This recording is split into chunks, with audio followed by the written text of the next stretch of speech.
Everyone, welcome back to us playing UnderHolo. I wanted to see if I could wrap it up today. According to VNDB, I should be able to wrap it up today in theory, but I'm not 100% sure, but we'll give it our best shot.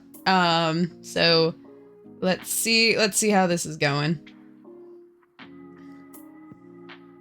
My name is Charles. I'm the manager for the cheeky, chummy, colorful clown crew. We are a cheerful crowd of clown VTubers who love to make people smile, laugh, and have captivating time. I'd love to ask if you'd be courteous to collab with us. Okay. Trying to read. We love watching Queen of Daggers when she was around. And it'd be an honor for us to work with you all. Thank you so much for your caring consideration. They love alliteration with C's. That's fun. Hoping you have a charming day. Casey's not here anymore. That's unfortunate. They kind of would have been fun. Dear manager, I'm just another sales rep sending you a cold email that you'll probably roll your eyes and ignore. Okay, awesome. Good you're stating that up front, but I'm gonna read the rest of it. Did my straight-to-the-point attitude get your attention? Great. Well, not really. I just am thorough with my emails. I saw that your agency is up and coming, and I have a hunch that you're looking to upscale your VR technology and get ahead of the game. My company has developed an innovative, state-of-the-art, game-changing, forward-looking, blah, blah, blah, blah, blah, VR tech that will catapult your viewership and knock away your competition. I genuinely believe in our product, and it can help you be at the top of the industry. What would you like to do? Say for a demo and a 125 credit gift card for your time. Oh, that was not intentional. Escape, please. Okay. You like free money, don't you? Let's invest. Well, it says that you're going to charge me $50,000, so how about a no? Oh, okay. Take Heart, Princess, and Andrea the Giant's stream stuff. So I can't 1000% remember what... I think Was it Princess or Andrea that does FPS games? Take Heart, I know, does dating sims. Gay sex siege. Big fucking nightmares. Future diary. Oh my god. Dear future wife. That sounds cute. Okay. That sounds good for her audience. You like, I think she likes action adventures and the other girl likes FPSs. UnderHolo is an option. That's hilarious. Well, considering I am streaming this game right now, I guess that makes sense. We'll give you Fortnite, and we'll give Andrea big-ass guns. If I can find it. Because this is laid out the most ineffective way possible, but I think that's kind of the point. We have BL and BL2. And gay sex siege. Like, what more could you want? The front rooms. Oh. Okay. Whoa. No. Ah, shit. Now I have to redo it. Gary's game. Sad Santa. Our love. No. Life is normal. Okay, just Doki Doki Lethal Company. The Kiss Divisor. Somebody to you. Kill your boss. Dear future wife. There it is. I feel you like action games. Maybe I'll give you big ass guns.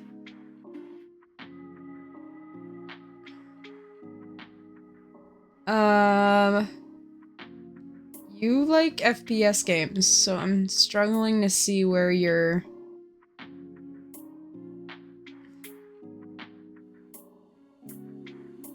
Oh! Switch. Fuck. I was gonna give you Call of Duty. Doomer, I guess. Confirm schedule. Cool. And this email. Dear manager, I would like to formally apologize for my actor's behavior. Okay, that's the other company, I think, from last time, right? Whose talent was shit-talking us. Hi, Con. Nice to see you. You're very nice. You're always in my chat. Chat. Sorry, my accent's peeking through. But yeah. Actor's behavior. So this is the VTuber that was shit-talking us last session, I think. This is not how we run our agency. I'd like to clear up any animosity between us by doing a collaboration together. Come to our office tomorrow. I'd love to hang out and chat. No. I would say no. I would say no to something like that. I'm like, your talent just shit-talked us the other day, and I don't know you, so. You're back at your desk with Aisha and Mealy sitting nearby, idly chatting with each other while eating something brown-shaped and cake-like from their mugs. You whistle to get their attention. All right, listen up. I got off the phone with Team Victory's manager. We're officially collaborating with them next week. Dumbass move, but okay. Aisha's eyes widened with surprise, but Mealy leans back, nodding along. Mealy also points to the mug holding something that resembles a brownie, gesturing towards you. Wait, Team Victory? Isn't that like the agency that had the trash talker VTuber who called out Mealy and got like doxxed? Why would we want to work with them? That's what I'm saying. Like, I don't know. I think that's like a weird move. You delayed responding by taking and eating the brownie. Mealy shrugs, seeming unbothered. It's just business, Aisha. Sometimes you have to put on a fake smile and play nice. If they're useful to us, let's use them. They're more highly ranked. Maybe they're doing this as a little act of charity to smooth over any ruffled feathers from the drama. What if they're doing it to sabotage us? Keep your friends close and your enemies closer. Oh, I tapped through that, my bad. Mealy scowls over her mug. Mealy's right. Well, ignoring the stabbing part, we need this collab. Team Victory's numbers are huge, and right now, we need anything that can boost our agency's visibility and keep us afloat. It's not about liking them, it's about survival. I get it, but it still feels wrong, you know? Working with people who tried to hurt Mealy. You gotta do what it takes to stay in the game. She jumps to ruffle Aisha's hair. Well, this game sucks. Yeah, it kinda does, low-key, but it's fine. Aisha swats Mealy's hand with her spoon, leaving a chocolate streak on her skin. Only if you lose. Mealy steals a bite from Aisha's mug and holds it above her so Aisha can't steal it back. Aisha instead reaches for your mug, like a cat trying to trick you into giving it food, so you allow her to take it. Anyway, we don't have the luxury of a moral high ground right now. This collab could skyrocket our agency, or kill us. The words are more directed at yourself, but Mealy and Aisha stop fighting momentarily to nod. This has to work. We have one shot, and I have Taylor and Andrea depending on me choosing correctly. I can't afford to mess this up. A flicker of doubt crosses your mind as you think of Casey. You weren't enough for her. Nonetheless, you turn back to the scheduler. You simply have to become enough for her. Another day, another night. Oh, yay! Okay, I'm gonna try my best to... Can we go to settings? Is there settings in here? Yes. I'm gonna... Volume. Is the voice volume all the way up? Yeah, it is. For all of them it is. Because we were having trouble last time, like, hearing them, but hopefully we can hear them this time. Andrea it is. You schedule Andrea to play Doomer 2024, which part of the action genre? Oh, fuck. You've unlocked a special stream. Okay. Throwing smoke? Throwing smoke? Care flank, care flank? Care flank? Care flank? Okay. By the window. It's annoying me that I can partially hear her, but I can't really. So, rely on reading for this, because if I attempt to also read it, it'll kind of suck. No, don't revive me. They're waiting to ambush you. Hold on. What if I turn up the audio on... No, the desktop audio is all the way up. Screw it, I guess. We'll just go with it. We'll go with it. Nice flank. That was clutch. Yeah, you can revive me now. All right, let's run it back. Show them we're the goats. Okay, there we go. And then Taylor. Dear future wife, which is part of the romance genre. You've unlocked a special stream. That was good. I'm so glad that it all worked out for her. I was super worried that we're gonna give her a bad ending. Well, that's another route down. It's that. You can hear the dialogue pretty okay. I just can't, because like through my end, their dialogue is not being heard great. But I'm glad you guys can hear them. Let's see. Don't do her route. She's a complete tool. It's not that good anyway. I mean, she was pretty mean in the main route. But there has to be a reason she's like that, right? How about we do another poll? No, don't let your viewers decide. I've crossed that bridge. I crossed that bridge a while ago. Okay, survey says... Oh, wow, a lot of you must... Yeah, exactly. Well, actually, no, the problem with surveying your chat about visual novels is that, which I'll probably do in the future anyway, I'll probably survey my chat about them, but the problem is they'll always pick the stupid choice. They'll always pick the stupid choice because the stupid choice is more fun. You know what? I'm gonna play a route anyway. Yeah, just do what you want to do. I mean, if you're... Obviously pay attention to your chat, but like, also, just play what you want to play. No, I just feel like I have to know what's going on with her. Maybe she'll get a redemption arc. Those are my favorite. Yeah, I mean, I love you guys, but I also know you guys, and I know that you'll make stupid choices if I let you decide every choice I make in a VN. I do like pulling you guys, though, when it's fun, because sometimes it's worth making the stupid choice. Sometimes the stupid choice is the good choice. Hold on. My stream thing is really not liking me today, but we'll work with it. We'll work with it. Have you had a good day, Missy? Wow, a collab with a big agency. Moving up in the world, I see. If you were behind the doxing, you need to stop. We don't need your help. We can succeed in other ways. My dear, it's fairly obvious that you will fail unless you take my freely offered help to stay on course. I have too many people depending on me to succeed. Clicking the spreadsheet was a moment of weakness. I regret it. Please don't help us. Stop. What am I, a water faucet?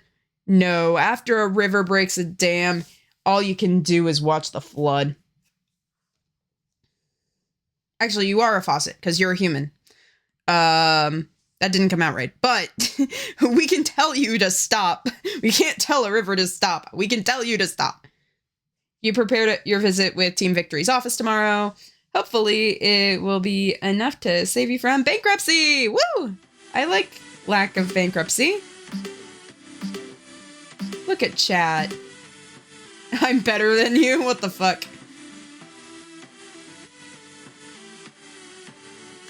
So this is what my son watches in his free time, not bad. What the fuck?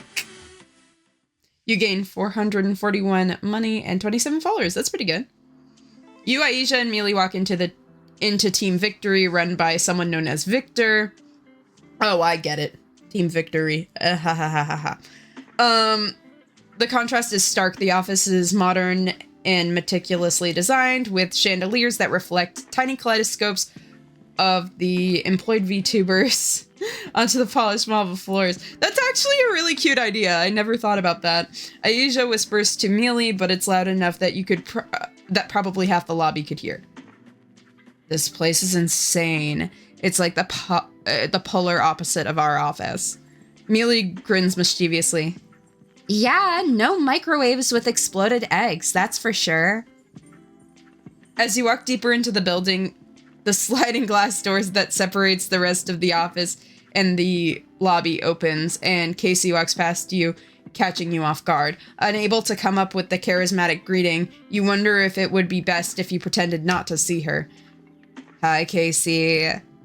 Casey pivots awkwardly as if she caught you trying to sneak away, with a mouth mid-chew through a half-eaten sandwich in her hand. Hi, Casey. I'm assuming you're still working on the doxing case. Oh, hi. What are you guys doing here? You paste on a smile. It seems a little forced around the edges. Casey, what are you doing here? I'm just here to see my dad. I'm off duty today. Wait, your dad works here? Casey chokes for a split second, then chuckles, her hair curled around her face with movement. Yeah, you could say that. There's a brief silence as you nod along, but try to piece together. Then, almost in sync with Mealy and Aisha, you whip your head to stare at Casey, who stands there nonchalantly. What? Aisha stumbles back in shock. Even Mealy, who is usually in a floaty haze, crinkles her eyes. Your dad owns this agency? Casey shrugs again. Yeah. Surprise? Oh, hi, Dad. Hello. Before anyone can respond, the head of the agency, Victor, enters the room with his trademark calm, collected demeanor. You feel a momentary pang of envy in his crisp press suit that seems to be more than the entirety of Cylen Agency's current earnings. Oh, great. Victor holds out a tray of apple juice, soda, wine, and various refreshments poured into double-walled glass cups. It seems you've met my daughter, Cassidy. I don't know what your niece likes to drink, so I brought some apple juice with which Cassidy always liked at that age. That age? You mean like 17? She's like 17, bro. He holds out the apple juice to Aisha with a warm smile, as if the situation is as commonplace as air. Aisha swipes the glass from his hand and starts bouncing, only remembering to say thank you after she takes a sip. She's 17, not 5. Thanks. Victor turns to you, his tone polite as his eyes slightly narrow, as if there is a hint of calculation in his greeting. Why don't you and Cassidy join me in my office for a quick chat? And Aisha, Mealy, feel free to explore the office. If you run into our talent, don't be shy, say hello.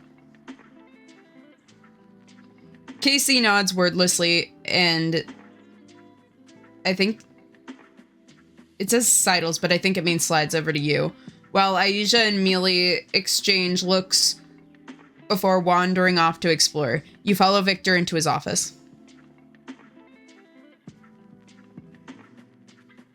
It's always lovely to see your face, a fresh face in the industry.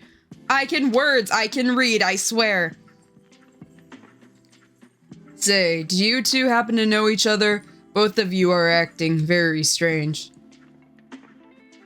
Casey shifts in her seat and takes a long sip of her drink. You look at how she hides her face and looks towards the wall, and you keep your gaze concentrated on Victor. Even though my daughter threw away everything she worked for, along with every advantage she had been given and earned, just to become a detective, I'm sure she'll be the best detective the world has ever seen. Wait, what? What? What dad talks like that? That's so dumb. Especially to, like, a business partner. She's always had a fondness for taking the road less traveled, but that's one of the many things that makes her special. I guess he's trying to be nice, but that just sounds so backhanded. Dad? Apologies for keeping you a little longer, Cassidy. I just needed to finish meeting with Miss Penelope, and then we'll be on our way. You know, the funny thing is, Cassidy used to have this girlfriend when she was in college, and the way you two are sitting there not looking at each other reminds me of the way she used to act when she would talk about her with me. Oh my god. This is too close. Okay. Shame it never followed through, Cassidy. I thought you had it in the bag. Casey waves her hand in a slashing motion. We weren't dating. Dad, why are you like this? Your eyes widen in surprise. We weren't like that. We were... Victor laughs and looks between you two. You keep your eyes on him, even though your cheeks are hot and probably flushed. Oh my goodness, that was you. How could I have not noticed? Remember, Cassidy, you would say stuff like, oh, Penny's so smart, Penny's so kind, Penny sings so well in the shower. I must have gotten the wrong impression. Well, I think you lost out. You won't find anyone better than Cassidy, I assure you. Dad, seriously? Don't say another word. You bite your lip, as if you would stop the blush from reaching your ears. Chance a glance at Cassidy. Oh my god, I keep tripping over the dialogue in this game. Who is glaring at her father, her cheeks tinged with a faint blush. Victor clears his throat and steers the conversation to the topic at hand. Now, back to your business. I think this will be a good opportunity for both agencies to benefit each other mutually. Cylen Agency might be new, but I can see the potential that it has if we take advantage of the recent popularity. My agency's strengths are obvious, of course. We're well established and highly ranked, but that's a boring way of getting to know each other. Victor pauses. I suggest we do a talent swap. Talent swap? Yes, it would be beneficial for our VTubers to see what it's like at another agency, especially one that's in the startup phase. Change of scenery, new synergies. Okay, that's what that word says. New synergies, fresh ways of thinking. I'll take Mealy and you'll take Casey. Casey immediately stiffens, her eyes widen in disbelief. Casey's voice is rough, but definitely annoyed. You know this tone very well. I don't even work here, Dad. A talent swap doesn't make any sense. Why not ask one of your many other VTubers? Victor shakes his head with a smile on his face. You get the impression that Casey's response was expected. It's not about whether you work here or at Cylen Agency. It's about experience, especially what you missed out on by choosing to become a detective. Aren't you working on a cybercrime case? You might learn something useful. Think of it as field research. Casey's frustration clearly bubbled over because she stands up with her fist clenched and she swings the bag around her. God damn it, sometimes I can't even be in the same room as you. I'm leaving. Enjoy dinner by yourself. Casey storms out of the room, muttering under her breath. Victor watches at her with the same calm expression as if her reaction was exactly what he had expected. After seeing them side by side, you can notice echoes of the expression in Katie's poised, detective demeanor, as if both are accustomed to wearing the same masks. Brilliant. I'll take that as a yes. You stand up, wanting to follow her, but Victor gestures for you to sit down. No, we still need to discuss business. She won't go far. She never does. He twirls his pen in his hand. Don't worry. I'll look after Mealy. In the meantime, you two have fun. I won't ask her to do something she doesn't want to do. She's made her stance on working with me very clear. I know you have your own way of doing things that would work out very well for you, but I don't make decisions for my team without talking it over with them. Victor leans forward with a knowing smile. I understand, but you see, building something that requires more than hard work and talent. It takes the willingness to use every resource available. People, connections, even moments of weakness. A good manager knows to use or dispose of tools that no longer serve them, and sharpen the best tools while protecting them well. You frown. I'm not sure if I can use my team as tools. It's my job to protect them but not use them. Okay. Victor hums. That's cute. But you don't think it's important to keep the lights on? Platitudes don't pay the bills. At the end of the day, you need results. And I can only do so much for you with this collab if you're not willing to do what it takes to get the part you want. Okay. This is a lot. You pause, thinking it over. Wait, you want me to talk to Cassidy, into joining the agency? Your words, not mine, miss, but not a bad idea. Of course, I'll treat your friends as if they were my family. You should catch up with Cassidy. With the last thank you and goodbye, you step out of the office, steep in thought. Aisha and Mealy were walking through a gleaming, shining office. The doors are clear that Aisha almost accidentally walks into one until Mealy pulls through the open door. You see, here's my thing with this. It's like, I've made a few comments about, like, the, like, idol / VTuber industry with this game, but it's like, I think the thing that kind of puts me off here is, like, this is very unrealistic, because I've seen, like, Agency X Indie and Agency collab things before, but I don't think I've ever seen a talent swap, per se. Like, sometimes within, like, a greater agency, you'll see, like, swaps between groups and things like that. Like, I think in a VTuber context, the best example is, like, when they merged Holo Council. I think it was Council. Yeah, when they merged Holo Council with,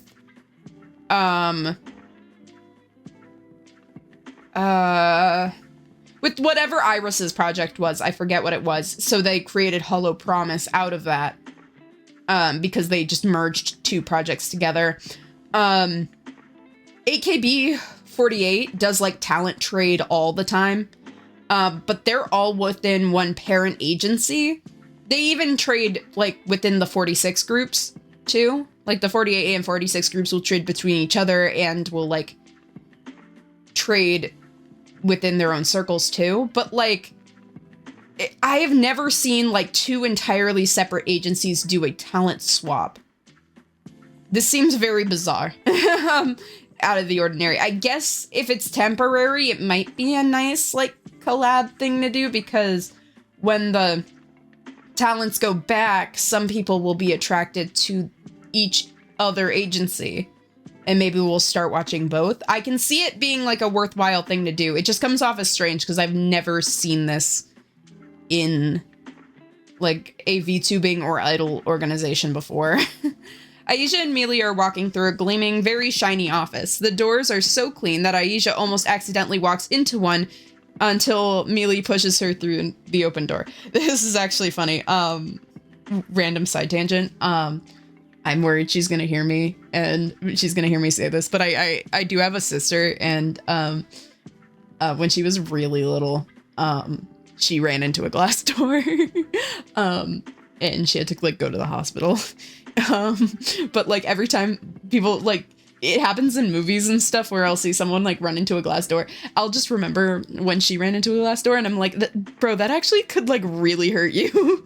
Like, it sometimes you just, like, bonk your head or whatever, but if you're running full force into a glass door, that could actually, like, really hurt. So I don't know. Just every time this happens in a piece of media, like, I always think about that experience I had for some reason. Wow, this place is, like, much cooler. Like, no contest. I can't believe we work in the shoebox compared to this. Wow, thank you. Mealy walks beside her, swinging her arms with the usual cheerful energy. Yeah, it's fancy, but I still prefer our place. Aisha looks at her confused. That dump? Why? Because it has everyone and everything I care about in one place. It doesn't matter if the building is a little shabby. Aisha stops in her tracks. She's staring at Mealy, suddenly unsure of how to process what she said. Hi, Heartbulb. Nice to see you, as always. Oh, geez, 5 of you in the chat now. Hi. Hi, everyone. We are continuing UnderHolo. It's been a little while, but we're going to keep going. Wait, what do you mean everyone you care about? Mealy is still smiling, seemingly oblivious to Aisha's discomfort. Howdy, hi Turtler Arms? Turtle Rams? Or Turtle Ams? One of the many ways I can think to pronounce your name, I apologize. I can words sometimes. It is Turtle Rams. Okay. But you know what? I might occasionally call you Turtle Arms for fun. Of course I mean you too, our tiny internet goblin. So we're playing UnderHolo, which is a indie visual novel about competing VTuber agencies, and you have your VTubers and have to give them schedules, and you're going through this like overarching story. And right now, some VTuber shit talked us. Don't worry, everyone calls me Turtle Arms for fun or misreads it. Yeah. I don't know. Just at first, you look at it and you can switch the A and the R. But yeah, it's like this visual novel is about like competing VTuber companies, and currently like a VTuber shit talked us online. So he went to this this bigger agency because they wanted to apologize to us formally, and they're suggesting us doing a collab by swapping 2 of our talents temporarily. So we'll see how that goes moving forward. Why do you always gotta make everything weird? There isn't anything that'll make you stop. Aisha fumbles and gives up on a response, but walks closer to Mealy.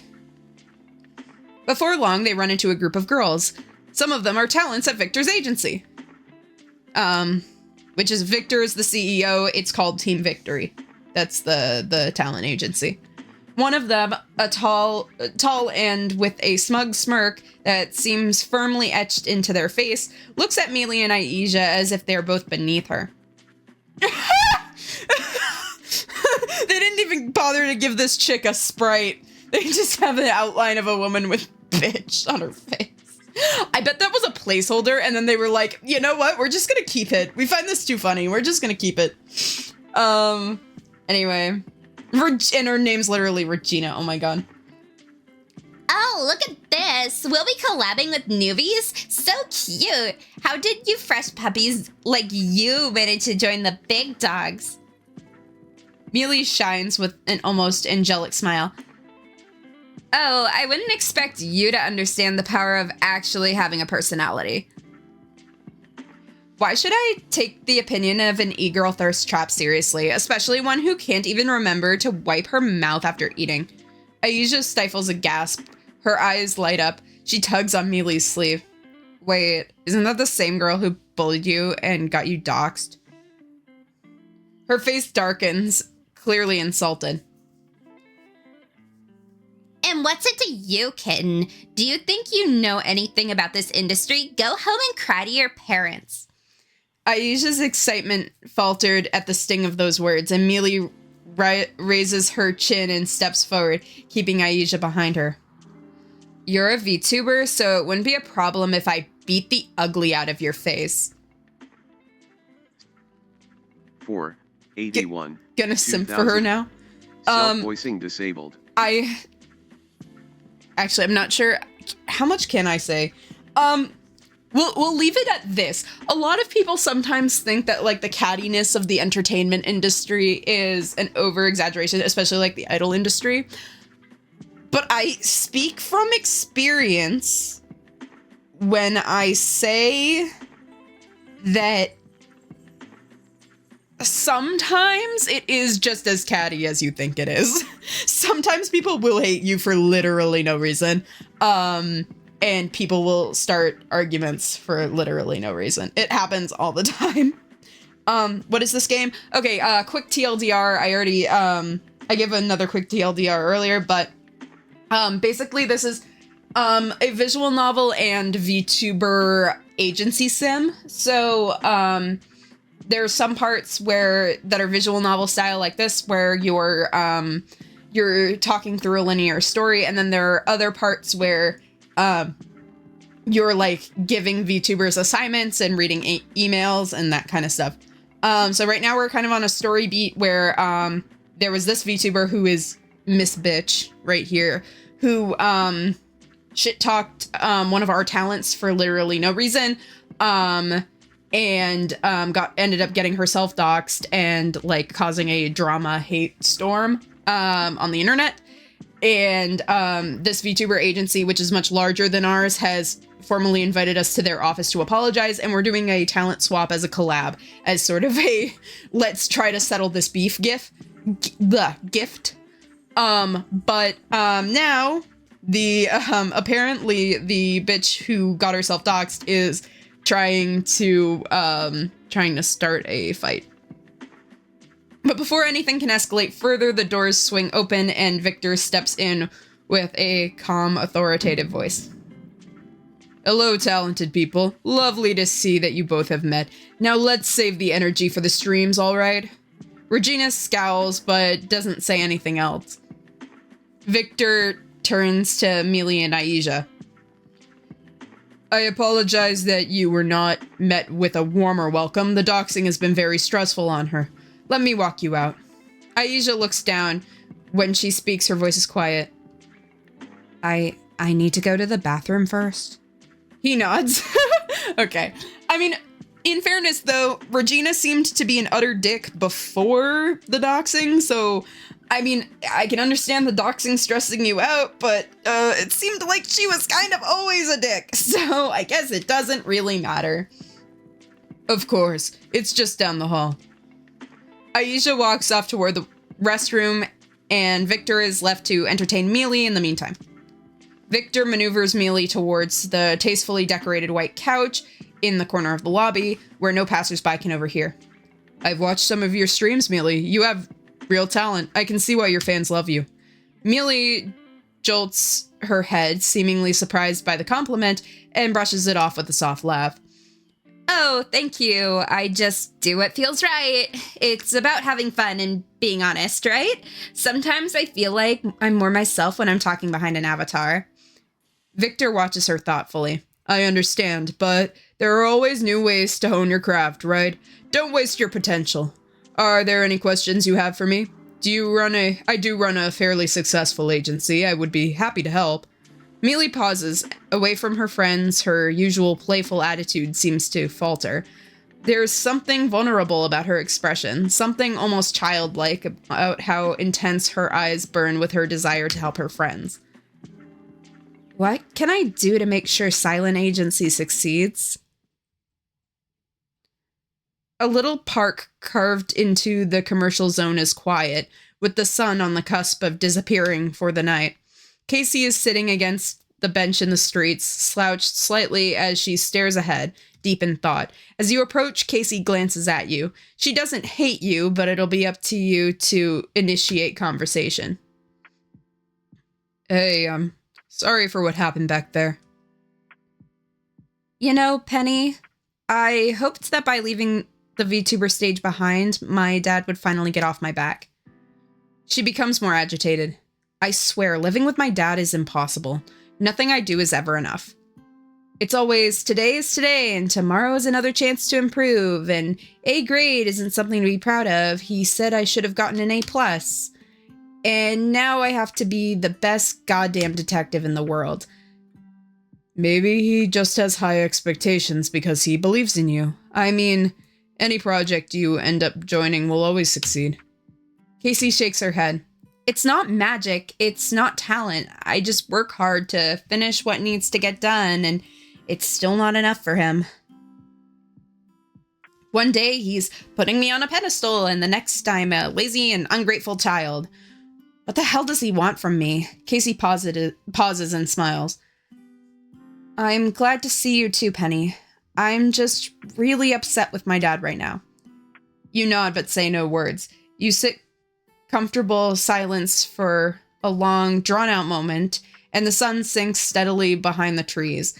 Yellow light seems to pass the green leaves like a stained glass window. As the light starts fading, consciously or unconsciously, Casey and you move closer together. Wouldn't it be nice that time would just stop, you know? So I could stay in this little bubble of time where I can enjoy a moment without constantly thinking about what I have to do next. Yeah, no bills to worry about, no crushing weight of expectations from my overcooked dreams. It would be nice just to sit down and enjoy the breeze. I know it looks like my dad is all this and that, but you really shouldn't worry about him. It's a one-way street to hating yourself. In the distance, you see Aisha running towards you, flailing her arms like the teenager she is, seemingly excited about just being able to move. The sight brings a soft chuckle to you both. My dad's gone now. A lot has happened since we last talked. Fuck, I'm so sorry. I've been sitting here moping and I haven't even asked you how you were. No, don't sweat it. He died happy. It wasn't so bad. I just feel bad for Aisha. He was a better parent for Aisha than her actual parents. I feel like he'd want me to look after her, but even that sounds like a bit much for me. I remember when she would hang out with all of us at college when she was still a little girl. Look at her go. She might look cute, but don't let that fool you. Aisha has a mouth on her. Foul, but admittedly honest. Casey laughs, reminiscing. Maybe she learnt it from Mealy back in college. Remember how Mealy used to get our club into trouble every time someone insulted us? She'd charge right in and start fights, no hesitation. Her words were her sword, and she always came swinging. Yay, time to read. I'm reading a lot. Yeah, I remember. Always defending us even when she didn't need to. She really was ready to throw a chair at someone if they mispronounced our club name. Simpler times, when we did what we loved for the fun of it, and we didn't have to worry about making a living or what we had to do to succeed the next day. No agency, just us goofing around in a little club. God, I miss those days. Like when Mom was still around, Dad seemed like he was always happy. Aisha arrives. Okay, she does arrive. Okay, that is words I'm saying out of my mouth. Cool. Slightly out of breath, grinning wildly, specks of grass clinging to her pants. Hey, have you guys, seen Mealy? She's probably still with Victor, right? Maybe. I thought they would have finished up by now. You look over at Casey, but she stares at you in confusion.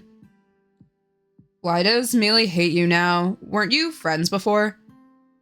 I did leave without saying goodbye to her. Guess I deserve it. Aisha grins, scrunching up her face with a bit of mischief. Did you guys get in a love triangle? No, that's not what happened. You know, I think the manager really likes your yacht, but she has that skibbity toilet Ohio L Riz. And for the record, she's said this in the past, so this doesn't shock me too much. Sorry, what? Before you could understand what Aisha said, Victor approached with Mealy slightly behind him. Both seemed relaxed and smiling as if they had just finished a pleasant conversation. Well, don't we all look like one big happy family? Oh my goodness, that dialogue. Yeah, it's the whole, the whole joke is basically that that Aisha's what do you call it? She's Gen Alpha. She's not a Zoomer because she's Gen Alpha. Although I technically think if this game takes place in 2025, 17-year-olds I think are still Gen Z, if I'm not mistaken. So She could be a Zoomer. I don't know, but still, high schooler. Casey stands up, her posture stiffening. She's shorter than Victor, but her back is just as straight and her expression is as resolute as stone. She exchanges a glance with Mealy before looking at her dad. Dad, we should get going. Victor gives her a sly smile and nods. Of course. Casey walks away with her father while Mealy slides over and takes her spot on the bench. Casey looks back briefly at you and the range of emotions flash across her face, but they're all gone with the sunlight. You watch Casey and her dad leave, then becoming smaller and smaller silhouettes in the rapidly darkening night. You sigh. We should all get going as well. Back at the office. That was way too much time touching grass. I need to recharge. Nap time. She curls up in her beaten-up couch corner, already half asleep by the time her body hits the cushions. You watch her for a moment before returning to Mealy, who's unusually quiet as she scrolls through her phone at her desk. You adopt a pleading tone. Mealy, do you still want to go through with the collab? I know it'll bring in more views, but after seeing how Victor runs his agency, it might be better if we keep to ourselves like usual. If you're not feeling up for it, that's okay. We can put it off for another time. Mealy pauses, her thumb frozen in place on her phone screen. When she does look up, her expression isn't the cheerful one that she usually has. Her eyes are sharp and cutting. Why are you changing your mind all of a sudden? Her voice is flat. Is this about Casey again? Are you really stuck on her and you can't see that the Cylen agency can't move forward without her? Because honestly, it's starting to feel like you're holding back now. The words sting, but Mealy continues, clenching her phone tightly. Look, Penelope, I'm proud to be a member of Cylen Agency, and I want us to succeed. I'll put on the face the people want to see on stream, whether or not I actually want to be there. It's my job, and you should keep doing yours. Don't get lost in a dream from the past that's now dust. There was a heavy silence, and Mealy's words hang in the lengthening distance between you two. Mealy doesn't wait for you to answer as she turns back to her phone with a finality that leaves the room no room for debate. Wow. Ugh. I'm trying to read so much. I'm doing a half-decent job, I think. The collab will go through tonight. You nod and head back to your desk, your mind racing. The conversation is over, but it leaves a bitter taste in your mouth.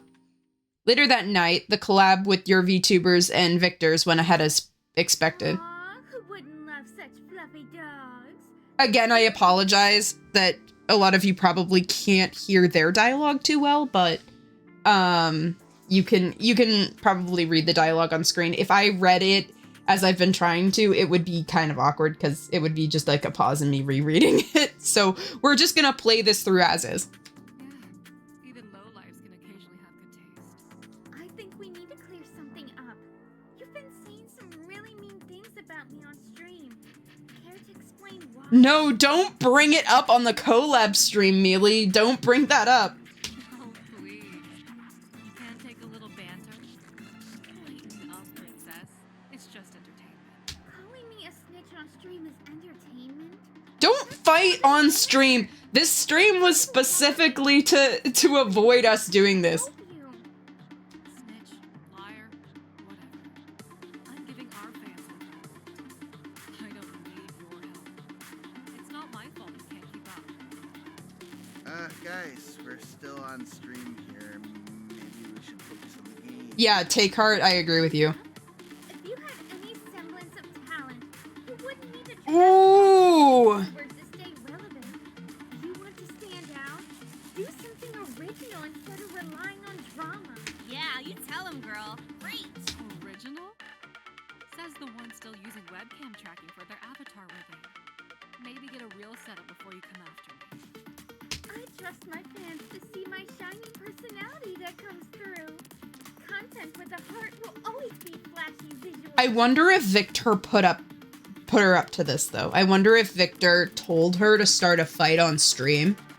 so that it would get more views. That's my theory. That's just my theory, but I think that might be what it is.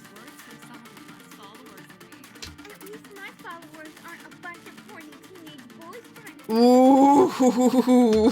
Why don't you try being a good mommy for them? Wow. You're going to get what's coming to you.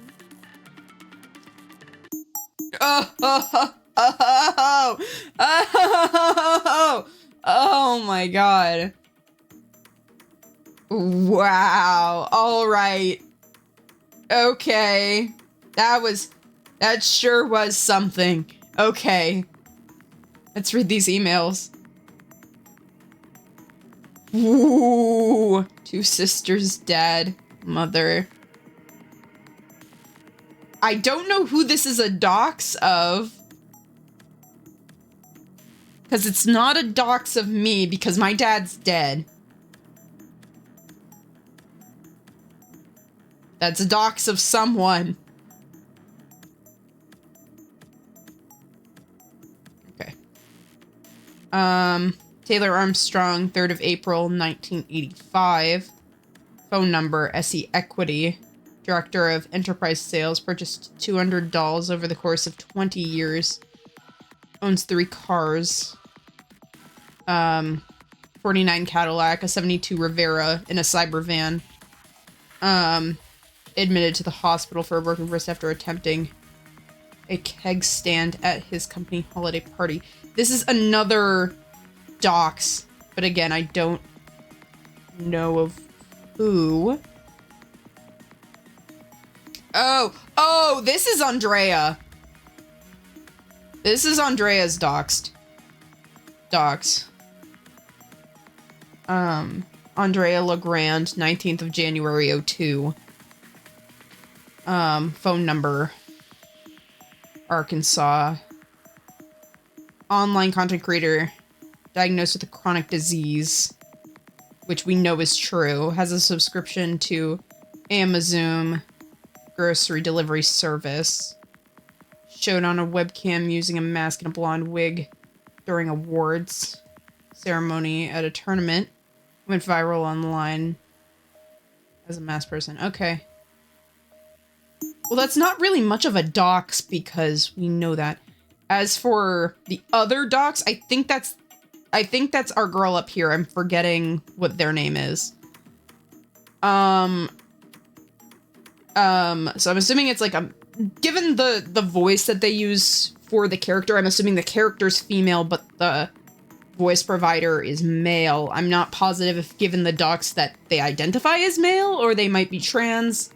I'm not sure. But Andrea is, as we've talked about in the last session, Andrea is, hold on.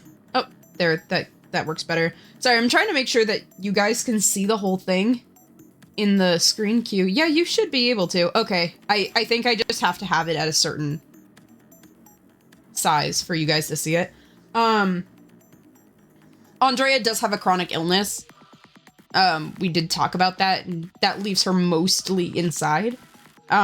So this is like her only career path, so that's probably why they didn't get much on her, because she just doesn't leave the house.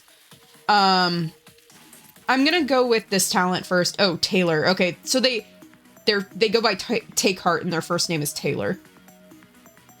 Hey, so I have some news I want to share. I showed off my dolls on stream, and the viewers couldn't get enough of them. Oh yeah, they told us about the doll thing.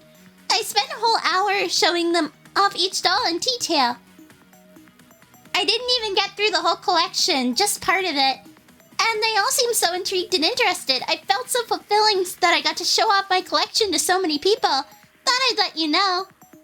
Hey, I'm glad to hear that. Sorry to interrupt, but have you checked your socials lately? I haven't. I can check now if you'd like. Oh, wait, give me a moment. I got a text from my other boss. I'm really, really sorry, but it looks like you got doxxed along with the others. What? No! Are you serious? I'm so sorry. I'm getting in touch with the police and we're trying to get a handle on the socials right now. No, fuck! This can't be happening!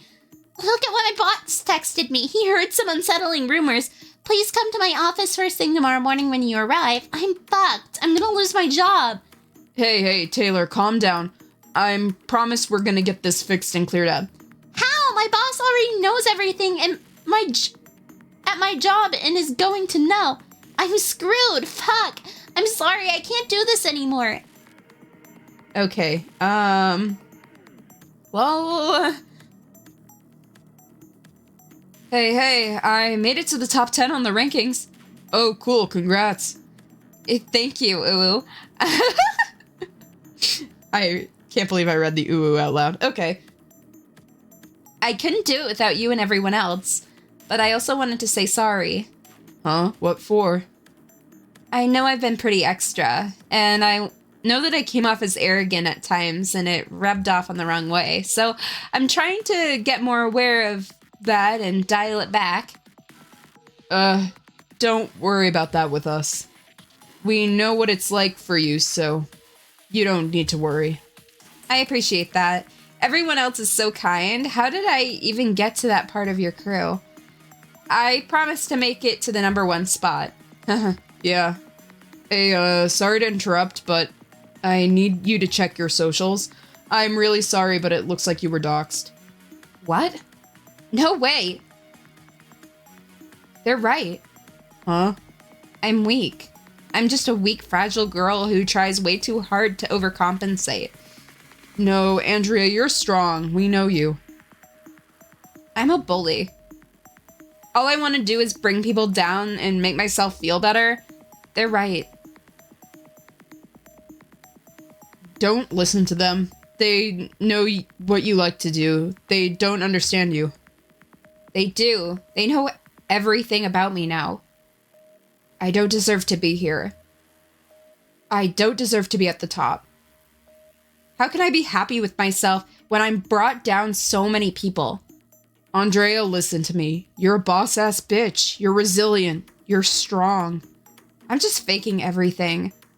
All I do is pretend that I'm strong and hurt people to make myself feel better. I'm sorry.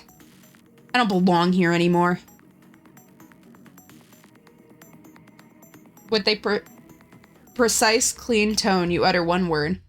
It echoes in the room and it feels like it's swallowing you in the void. Fuck. Oh, well, we got money, I guess.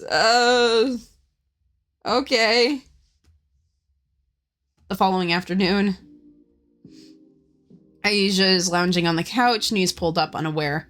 She holds her phone at various angles to match Mealy's poses, with a range from the 2-finger peace sign to her pointing at each edge of the wide, bright smile. Mealy then jumps to both feet, her hair swirling around her. Nice shot. Mealy takes the peace sign with both hands in response. Meanwhile, you're staring blankly at the spreadsheets. You have been unproductive this past hour, and even Aisha and Mealy chaotically hover nearby. The stocks are up today. We can't do this anymore. The words leave your mouth like the last whisper of a deflating balloon. Do what? I failed. I couldn't protect any of you. Oh, come on. Look at the numbers. We're doing amazing. This has been our best night yet. You shake your head. It's not about the numbers, Mealy. This agency, it's falling apart. Those poor VTubers were just hired. Their private identities, which they trusted me to protect, are now into the public world. The floodgate is opened and I don't think I can close it again. Mealy's smile falters for a second and she quickly recovers, with a little extra enthusiasm forcing her into that expression. Oh, please, Penelope, you're being overdramatic. We've faced worse, right? It's all part of doing business. Another day, another drama. No, it's over, Mealy. I'm shutting down the agency. Cylen Agency is closing its doors starting today. The room falls silent. Aisha's phone slips out of her hand, slides down the stuffed couch, and clatters onto the floor as she stares back at you in shock. What? You just hired me yesterday. I didn't hire you. I gave you busy work to keep your rotted brain occupied. You're kidding, aren't you? You can't do that. We've worked too hard to just... Her tirade rapidly transforms into mania. You cut her off. I've made up my mind. I've failed you all. I can't risk your identity getting out too, Mealy. It's the only way I can make sure no one else gets hurt. Really? You think shutting us down is going to protect us? Yes, it's better than dragging you all down with me. I've made mistakes and I hope it will only hurt me. I hope I can shield you all from the blow. You're utter failure, useless manager. You deserved this. You deserve their hate. Your eyes were bigger than your stomach could handle. Mealy's eyes narrowed. Her voice sharpens. She drops all pretense of cheerfulness. Oh, you've made mistakes, all right. Like maybe how you're too stuck on Casey and her precious woe is me complaining yesterday that you still believe we can't do it without her. You're still trapped in the past, thinking about what's gone, that you can't see that we're building a future. She's moved on, and so should we. This isn't about Casey. Mealy scoffs and steps closer. Oh, because you're sure you've been obsessed with her ever since she left? Penelope, get a grip. When has she ever reached out or asked you how you're doing?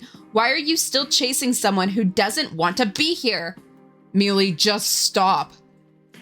You sigh and meet her eyes, and you hope that she sees the weariness drowning you. This isn't about her. People under my management were doxxed, Mealy. I owe it to them to ensure that this doesn't happen to anyone else. Oh, and you know what's best, of course. Her eyes flash with frustration. Newsflash, Penny. You're not the only one who has to make sacrifices to stay at an agency that's barely scraping by. And now some of your long hours we've been putting in are finally getting us somewhere and you want to throw it all away? It's the only choice I have. Sorry. You look over to your niece, who's curled up on the couch watching the two of you fight. It strikes you that this must remind her of her parents fighting. You turn to Aisha. Aisha, please just stay here and don't get into trouble. Aisha nods but says no words. She seems resigned to this pattern of behavior she's seen time and time again. She sinks back into the couch and cradles the pillow to hide her face, gesturing for you to turn off the lights. As you walk out the door, Mealy crosses her arms at you, hurt written all over her face. I see what you're doing. Running off to get to Casey when it gets tough. I bet you've been wanting to do that this entire time. Well, you're not the only one who can leave. You sigh. You are getting uncomfortably close to me, Miss Ma'am. Hello. Hi. You sigh. You hoped it wouldn't come to this. I really value you, Mealy. You're my dear friend and you've been here from the start, but you're right that I can't force you to stay. For what it's worth, I'm truly sorry. I'm only doing this to protect any of the remaining identities from getting doxxed, especially yours. Mealy's voice is quiet. You deserved better, Mealy. I'll arrange for you to be transferred to Victor's agency when this is all over. He said you were a rising star. Now you can be without me dragging you down. Before she can respond, the door swung behind you. The squash of guilt leaving her unanswered as you walk into the night. It's time to turn yourself in. You sick, disgusting excuse for a person. What? You walk into Casey's cluttered office. It's barely larger than a closet. Papers are scattered across the desk and files stacked on shelves. You both lock eyes for a moment. There's an awkward tension in the air. You hesitate before speaking, the weight of your confession holding down your tongue. Casey, we need to talk. Casey leans back in her chair, her gaze sharp and wary. When you put it like that, it's never good. Talk about what? You step forward, your voice comes out diminished. I've been in contact with the person behind the doxing. Casey's expression hardens instantly. Her eyes narrow and she stands up, the chair scraping against the floor, punctuating the sudden shift in the room's atmosphere. What? And you didn't tell me sooner? I thought I could handle it. I didn't want to drag anyone else down in this mess, but I failed, Casey. I failed everyone. You look downward, drowning in self-pity. From your half view, you can see Casey's fists tighten. You've given up. That's what this is about, isn't it? You look up, startled. I just wanted to protect the agency, protect everyone. Casey shakes her head, her voice filled with disbelief and anger. Protect them by doing nothing, by wallowing in self-pity? The Penny I looked up to would never have done this. She was ambitious, strong, nurturing, someone I would want to follow, but you? She gestures towards you, her voice layered in disappointment. You've given up on yourself, on everything. Your eyes widen in surprise. Casey's words pierce like arrows, but you can't find it in yourself to hide from their view. I never asked to be someone you looked up to. Casey cuts you off. No, but you were. You were the shining beacon, the one person that made me believe that maybe, just maybe, I could be more than just myself. And now you're just pathetic. There's a heavy silence. You feel your shoulders shrinking under the intensity of the relentless glare. Even as you open your mouth to defend yourself, Casey waves you away, too enraged to listen. You think you're the only one struggling? You think I haven't had my doubts and insecurities? But I never expected you to give up. And now I see I've been the strong one this whole time. You're not some victim. You're not alone. Stop acting like it. You stare up at Casey in shock, breathing heavily, your heart racing from a physical and emotional blow. Your lips are dry and cracked, but you struggle to find the words. I didn't mean for this to happen. Casey jams her elbow under your chin and draws closer. You know, my dad knows so much about you because I kept talking about how much I respect you, but here you are proving him right. That you treat yourself like some tool to throw away when your get-rich-quick scheme fails and you make a mistake. Why are you so pathetic? Not everyone can be as perfect as you, Casey. What did you just say to me? Some of us are just normal people who can make mistakes, and some of us are foolish enough to dream nothingness. You wouldn't understand, would you? Okay, cool. And what it would feel to be so weak and pathetic. I must look like an ant to you. How dare you? How dare you? Get the fuck out of my office. Go to prison. What? I'm not quite sure what the explanation is for this. Because yeah, we were in contact with the guy who did dox them, but we didn't dox them. And like, I think there would be more of like, oh, who doxed them? Like part of an investigation. Like, yeah, you might face some legal consequence for like being involved in like stock manipulation, but like just having access to the stock manipulation doesn't make you like automatically like go to prison. Like this is, I don't know. I feel like we're jumping a little forward here. Like I'm a little, they're starting to lose the plot on me. I don't really know what's going on. You're sitting in a dimly lit holding cell, a sterile environment that only reinforces your isolation. You put your knees close to your chest and stare blankly ahead at the stone wall, and the sound of Casey's footsteps fades away. The silence is deafening, but you sink yourself into thoughts for the first time in a long while. This is what I deserve. You tilt your head back and close your eyes. I let everyone down. Mealy, Aisha, Casey, Taylor, Andrea. They're all better off without me. The words sting as you let out a loud. You say them out loud, and the weight of your failure presses down on you. You lie flat in tears as tears well up in your eyes. You don't know what to do. There's nothing left to do anymore. You breathe and try to clear your mind.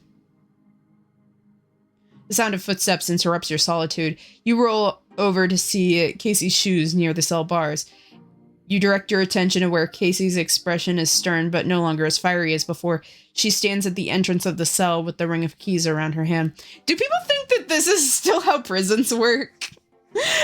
Well, not prisons. This would be holding, right? I don't know. This is... This is just, I don't know. This is weird. Her arms are still crossed as she looks down with a mix of frustration and reluctant empathy. Get up. Why? I said get up. There's not enough proof to keep you here. You hesitate, but eventually you roll to your side and get up on your knees. Oh, sorry, I tapped through that. But there's no but. Get out. Casey unlocks the cell door. Before you say anything stupid, I'm not coming with you. You blink, surprised. You're coming with me? Casey nods. Oh, before you say anything, I'm coming with you. I thought you said I'm not coming with you. This is what I get for reading dialogue really fast. Yeah, to make sure you don't do anything reckless or stupid so that we would end up having actual proof to keep you in jail. I'm not getting you to dig yourself into a bigger hole. I'm sorry you're involved in this, Casey. I didn't mean for any of this to happen. I just wanted us to succeed. I know, but sitting here feeling sorry for yourself isn't gonna fix anything. Let's just figure this out. Casey turns and motions for you to follow her. Even though you're feeling heaviness in your shoulders, there's a glimmer of hope in the fact that, despite everything, Casey is still here for now. You and Casey arrive back at the office. Millie is nowhere to be found, and Aisha is now awake, sitting at her desk, her eyes locked on the screen and her fingers moving furiously over the keyboard. Can you at least afford your electricity bill? Aisha? Aisha doesn't hear you at first, but takes a step forward to check her screen. Aisha mutters as she types. Kill yourself, huh? Oh, yeah? How about you die instead? You think you're tough behind a screen? You're nothing! Nothing! Your heart sinks. Casey also lets out a sad hum. You realize Aisha's replies are becoming more and more hostile, the escalated aggression. You tap on Aisha's desk. Aisha, what are you doing? Aisha flinches and stops typing for a split second, but she doesn't look away from the screen. She types even faster now, barely taking a breath between replies. Her voice is bitter. I'm doing what I should have done, handling this mess. You said you had it under control. You said to take care of everything, but look what they're all saying about Mealy. Alpha Toilet? I forgot, I think that's her username. Her voice shakes. They all want her gone. Why didn't you stop this, Auntie? I trusted you. You stand frozen, renewed guilt tightening in your chest. Only 2 days and you're already traumatizing a 16-year-old. Oh, she's 16. Okay. Your old niece. And yet you can't find the words to explain your own failures. Aisha's anger continues to rise, and she's no longer typing sentences, just hammering out die over and over again. Average VTuber Twitter conversation. Mealy doesn't deserve this. She doesn't deserve any of this. But the hate, it just won't stop coming, and just because she didn't get doxxed. Aisha, you can stop now. You don't have to do this anymore. Auntie, what the hell? You let this happen, and now you won't even let me fix it. If you weren't so useless, none of this would have happened. You flinch, each word a punch to the gut.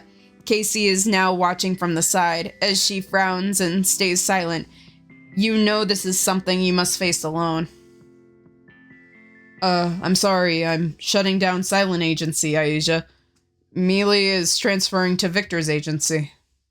Why won't they stop? Why do they hate her so much? You stand helpless, unable to console her. You know Aisha is right. You promised to protect them and you failed. Aisha, all I can say is sorry. You reached out and pulled the power cord to the Wi-Fi router. Even though the Wi-Fi is out, Aisha is still sobbing and typing unsent messages. I thought you were so good at your job. Was it all a lie? Aisha, I'm sorry. I'm so sorry. The weight of everything you've bottled up hits you all at once as you look at Aisha. Your failure to protect Aisha, to protect Mealy, to support the agency, to become good enough for Casey. All of it rushes forward like a flood that you can't hold back anymore. Tears well up from your eyes, and for the first time, you let yourself feel it all. Aisha, you're right. I failed you. I failed Mealy. I failed Casey. I failed everyone. You look at Aisha with red, tear-filled eyes. You think I had this all under control? I didn't. I was just pretending. I was pretending because I didn't want any of you to see how scared I was. How useless I feel every day of my life. Aisha pauses for a moment, her hands hovering over the keyboard, her sobs becoming quieter. She looks over at you and seems shocked to see you fall apart. Do you think I don't feel it too? The pressure, the hate? Every day I wake up wondering if I'm still good enough to lead you guys. To not just protect you from all of this, but to get somewhere with our lives. You gesture at the screen filled with threats. But I can't even get the basics right.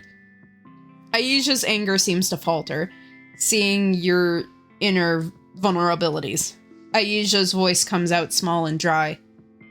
You feel like that? Yes, Aisha, every single day. I'm terrified. I thought if I worked hard enough, I could make everything right, but I can't fix everything. And there's no easy shortcut. I wanted to focus on making this agency succeed, and I lost sight of what matters. You. All of you. You sink to your knees. And now I've lost the trust of my 2 new hires. Mealy can't even be in the same room as me. I've just hired you for 2 days, Aisha, and I'm already exposing you to a world of hate and hurt. I'm not the person you think I am, Aisha. I'm just lost and as scared as you are. And now all I want to do is make sure you and my friends are safe. I didn't know you ever felt like that. You always seemed like you had it all together. I thought it had to be perfect for us to succeed, but I'm not. I'm just human. You wipe your tears, hands shaking. But I promise you this, Aisha. I won't run away from this, not anymore. I'll fight for you, for Mealy, for all of us, and we can still fix this. Casey, who had been listening from the side, finally spoke up, her voice cutting through the raw emotion. While you were talking with Aisha, she had reset the Wi-Fi and had become looking through her computer. The threats online won't stop, Penny. Oh, sorry, I didn't realize that was dialogue. It's a different color, Cylen. The threats online won't stop, Penny, but running away won't fix anything. I've taken a look at the computer and found copies of the messages you mentioned. They've been rerouted across the world so that the Doxer can hide their tracks. I'll trace them, but then you need to face the culprit head on. You're right. It's time I stopped hiding. We're facing this together, Aisha, Casey.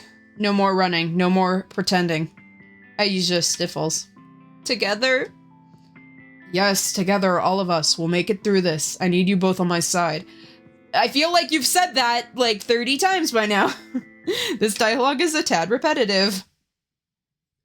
Aisha, still emotional, slowly nods, anger and frustration ebbing away. She pulls you and Casey together into a tight group hug. Yay! Togetherness! Woo! Casey is stiff, but she joins in, reluctant. You disperse, Casey gives a small nod and turns back to the computer. Now give me a moment, Aisha, Penny, why don't you go get some water? Crying makes you thirsty. With a hoarse laugh, you go to the kitchen with Aisha to fill 2 glasses of water.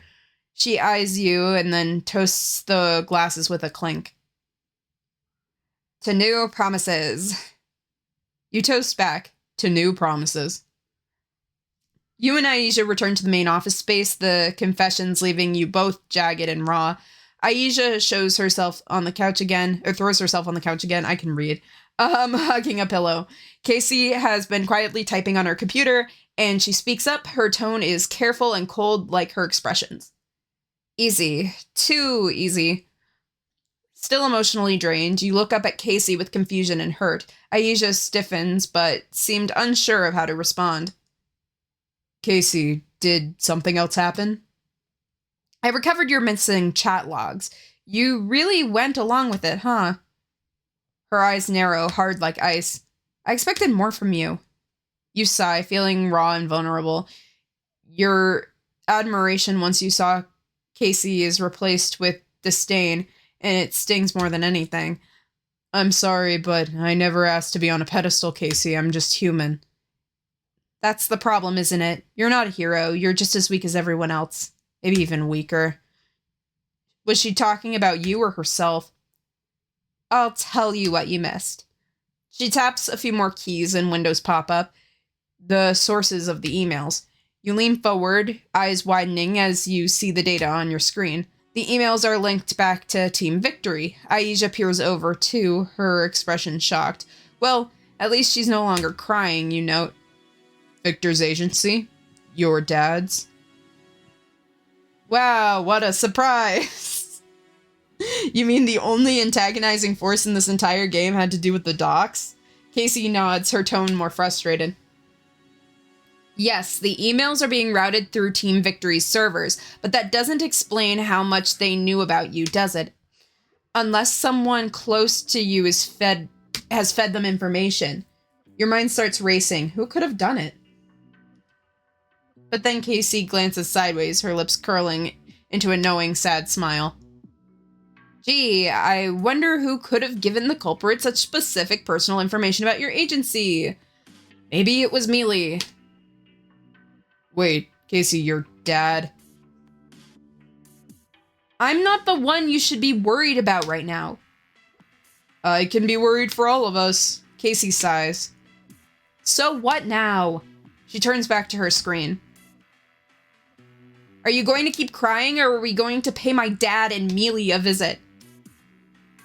You stare at Casey, gratitude and hurt mixing. Despite her tough words, you could always see the cracks that were forming in her walls. We're going to stop this together. Green wireframes surround the CEO as multiple screens flicker to life around him. The board of directors, their shadowy, faceless avatars, are in holographic, high-backed chairs. Yeah, this is some evil organization shit. In the center of the virtual room is a glowing colossal spreadsheet. The numbers rapidly tick like flipboards, reflecting the aftermath of mega doxing event.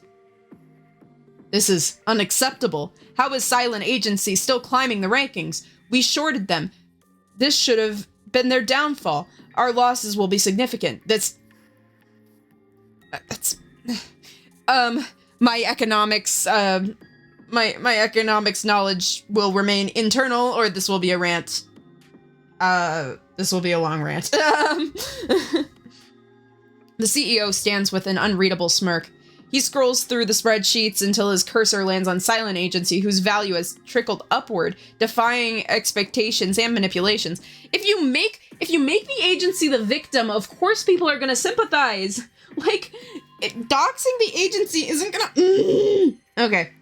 Okay, I'm fine. I'm okay.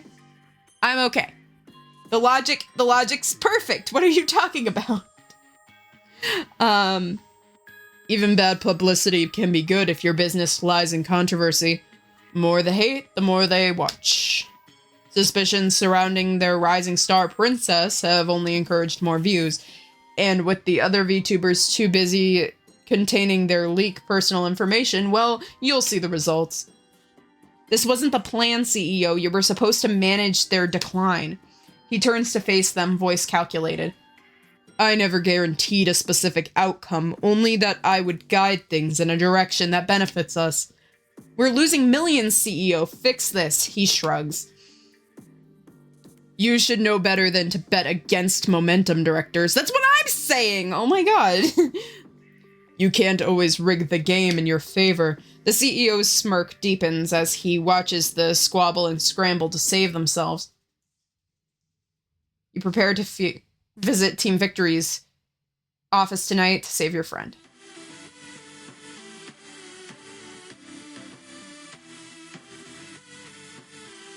Okay. No chats for tonight because... Oh, we gained 1,000 followers, though. Hold on. Can I save here? Oh, that's just a quick save. Can I? Just in case. Just being safe. 3 staff members have left your agency. Yeah. No shit. Yeah, come Come to the agency where everyone gets freaking doxxed 12 years ago. Mealy tried to make friends in school. With a sweet gap-toothed smile, she would offer platitudes and try to be kind. Here, I wrote a poem just for you. I also made some brownies if you'd like to share some. Oh, I know. We live on the same street. Let's walk home together. But every time the other kids would push her away and mock her. She didn't understand where her kindness was interpreted or pity or rudeness, and her repeated actions ultimately left her isolated. She's autistic. That's what that means. What's your problem, creepy girl? Oh, that's okay. That face is a little too uncanny valley for me. Oh my god, you must have done something with those brownies. They look weird. No wonder you're giving them away. You creep. You know where I live. Over time, a trace of bitterness crept in, hiding the shadows of her cheerful, wide smile. She's always been too nice, but it never led to a relationship she could trust. Only people who would use her. Then she found her gang, real friends, and they made Cylen Agency together. People who accepted her for who she was and all her eccentricities. Penny, her first friend, Aisha, a little gremlin, and even Casey. Ooh, oh, hello. And then you went and fucked it all up. Yay! Thank you for the kind of jump scare there. That's nice. Yay. The most incompetent manager the world has ever seen. Back at the office. Okay. Thank you for doing that. That made me feel real comfortable. After the weight of those revelations, Casey stands with her crossed arms, looking determined but still distant. Aisha is sitting at the shut-off computer, anxious to get a move on. You're silent, lost in thought, carefully planning for your next step.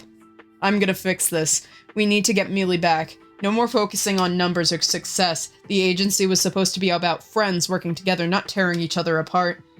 Aisha looks up from her computer, her face worried.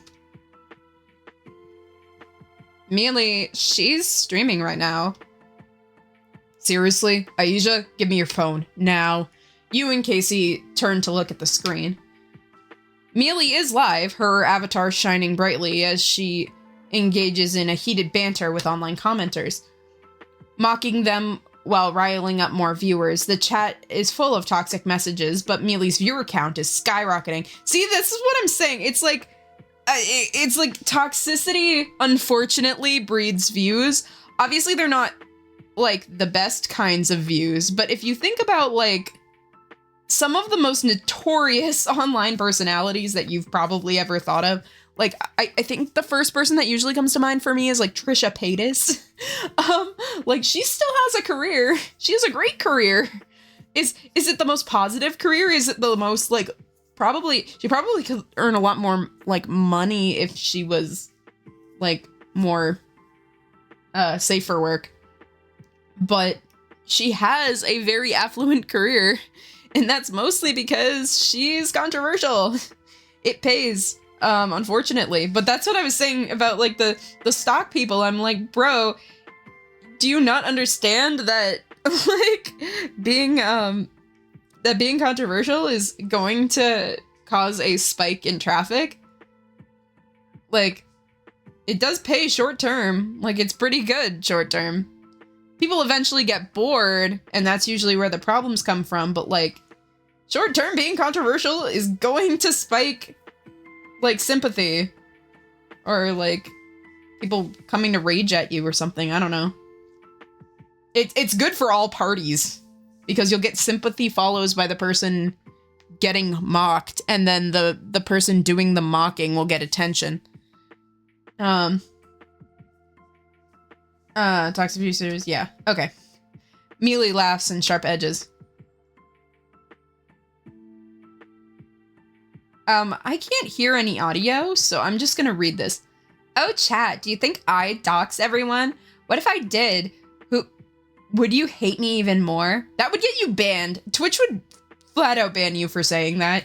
If you came on stream or YouTube would probably also ban you. If you just came on stream and were like, yep, I doxed all of these VTubers, I spread their personal information, yeah, you would get beat off the site. That's the most unrealistic part about this. You would get banned.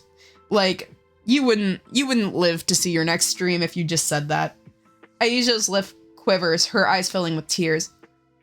I don't know why she's doing this. Something wrong is going on. You watch the stream pained. Mealy's words are fierce, but there's an unmistakable sadness in her words beneath the bravado. You turn off your screen for good. Casey's arms are still crossed, but she glances more frequently at you. You know what this is about, right? My dad, Victor's twisted version of success. He's got her hooked on numbers and attention. I've seen and lived this before. Okay, there we go. It's not sustainable. We need to get her back before it's too late. You nod, your determination strengthens. While the fire powering Mealy is corrosive, corruptive, and destructive, the one shining in you and your friends feels like a bright candle. You're going to Victor's agency, and I'm going to apologize to Mealy, and we'll bring her back to Cylen agency. We'll make this right no matter what. Casey's expression softens and slightly catches your eye. Then let's not waste any more time. The night is cold and chilly as the trio walks through the quiet streets, but there's an inner warmth suffusing your soul. I think that's what that word says. Better hope that you won't. No, I won't. Again, this is another thing where it's like, I can't say too much about this, but I can guarantee you that I will never be like that, because I have been around the internet long enough to know that eventually people who only use controversy for attention, people will get bored. People will get bored and forget, and or you'll go to jail. That happens sometimes too. Did you guys hear about, does he stream on Kick? I bet he streams on Kick, because usually I hear about this when it comes to Kick. But there was a guy who, like, sprayed, like, chemicals. Well, Kick is usually where I see all the controversial people. That's just why I'm assuming this was on Kick. This could have been, like, pre-recorded. But, like, he sprayed, like, bug killer and, like, chemicals onto, like, groceries and stuff as, like, a quote-unquote prank video. And now he's, like, he's gonna go to jail. He's probably gonna go to jail for, like, a pretty long time. I think, given his crime, he'll face up to 16 years. I don't think he's gonna serve 16 years, but he might serve a few, because he decided to be an idiot for clicks and attention on the internet and thought it wouldn't catch up with him. Like, these things happen, but you can't be an idiot. Prankless harm, yeah. It's like, I don't know, I have never really understood, like, the value of social media if you're not trying to enjoy yourself, I guess, is the best way to put it. I've always found social media as, like, a way to express yourself, to, like, show art and creativity. And I've never really understood social media for social media's sake, if that makes sense. Like, the idea that you're just gonna post, oh, I like post and see number go up. Like, I get maybe if it's your career, but it's like, I never found that entertaining. I like seeing art and cool things on the internet. I like seeing voice acting and costumes and art and creativity. I feel like social media is the best way to show your creativity and the things you enjoy. If you're not doing something enjoyable, if people aren't enjoying it, then what's the point? That's just my perspective, though. But that's why you will never see me fall down that pipeline, because I am just not up for, like, attention economy bullshit. Like, I do what I want to do. I have fun.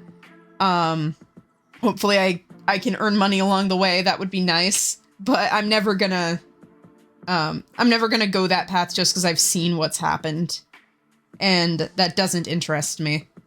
Anyway, that rant aside, Casey walks beside you, her face unreadable. Aisha trails slightly, sandwiched between you and Casey. I think that's kind of what worries me about the VTuber market, too, because I think we are starting to get to that point where there's a few VTubers out there who are just there for attention economy type of stuff, and luckily I feel like the more popular VTubers are the ones who genuinely enjoy and make it a craft.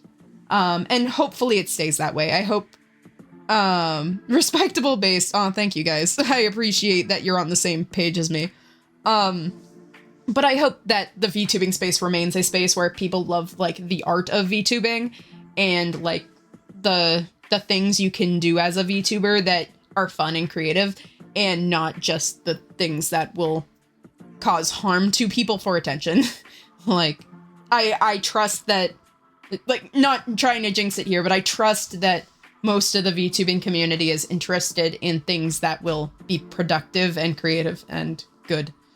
Anyway, the tension is thick, but there's a quiet understanding now. You are united in a goal. Aisha's voice is hesitant. Do you really think we can get Mealy back? You place a gentle hand on her shoulder. I have to believe that we can. Mealy is our friend. Okay, there's my manager voice. Mealy is our friend. We can't just leave her behind. Casey looks over at you, her face hardening into ice for a moment before she speaks, as if she were testing out the waters. She might not want to come back, you know. My father is extremely successful for a reason. He probably entranced her with the success talk. It's not easy to walk away from that, even if it burns you alive. Your face is pained but resolute. I'm not giving up on her, Casey. Not again. No one gets left behind. Casey looks at her, jaw tight. Good. Then let's go remind her what real friends are. I've got to take a second. My voice is, This is a lot of dialogue, guys. This is very dialogue heavy. And I know I read visual novels all the time, but boy, this is a lot. You arrive at a tower building of Victor's agency. Once again, you are reminded about the difference between your scrappy office and Victor's sleek, modern building. Even at night, the neon lights reflect off of the glass walls, which only enhances the intimidating atmosphere. Aisha looks up at the building, nervously biting her lip, while Casey remains cool and focused. Her phone is in one hand and ready for any emergency. This place feels creepy at night. It does, but we need to find Mealy and Victor. Stay ready.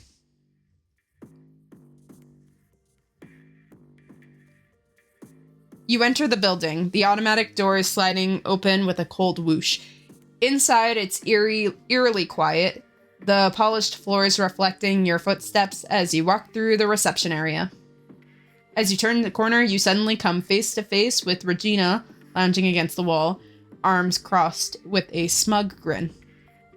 Okay, guys, so I'm gonna be honest with you. I didn't bring a water bottle up here, and my throat hurts real bad from all this reading. So what we're gonna do is we're gonna take a very quick break, and I shall be right back. If I could put a convenient ad break here, I would.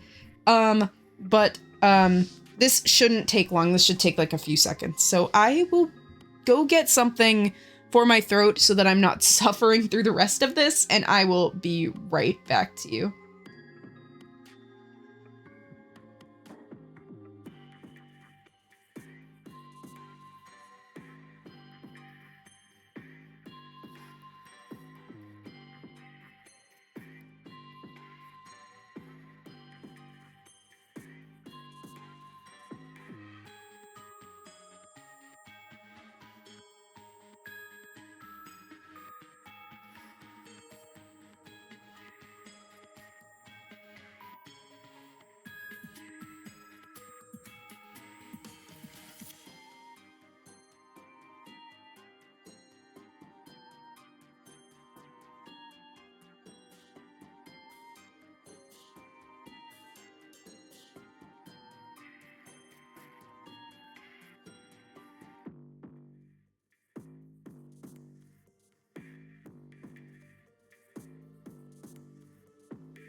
Yeah, everyone learn from my mistakes.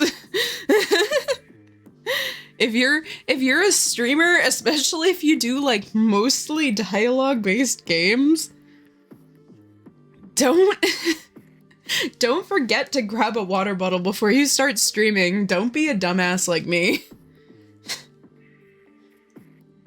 Oh my god. Like I need to drink water. Okay, I'll remember to hydrate between dialogue now. Like my throat was, I don't think I've ever experienced, well, I did with like, if people were here for the Monster Camp Damien route playthrough where I attempted to voice Damien all the way through. Yeah, that legit hurt my voice for like 2 days.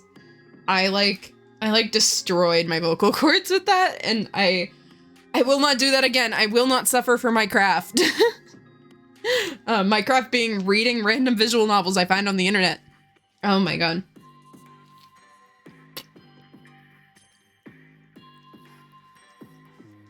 How are you guys doing today, by the way? Just checking in with you guys. I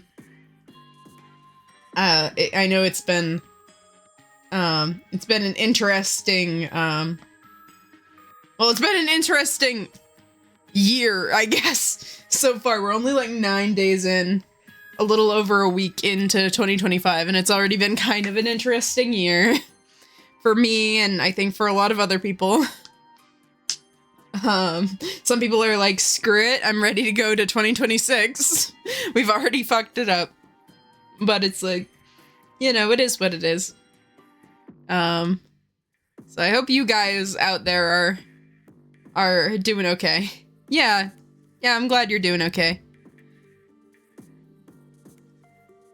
It does not feel like 5 years since like 2020. I'm assuming you're talking about it's been like 5 years since 2020. Yeah, it doesn't feel like that. But I'm an immortal vampire, so what would I know? Years always seem strange to me. I don't think I'll ever be used to it. But yeah, it doesn't feel like that 2020 was all that long ago. I remember 2020, that was around the time I started seeing VTubers really pop off. I remember I was seeing like some VTubers back, like I think it was like 2016 when Kizuna Ai came out. Like I remember seeing her, and then it was a long time, I think, before I saw VTubers again. But then it was like 2020 when I started really seeing other VTubers and stuff.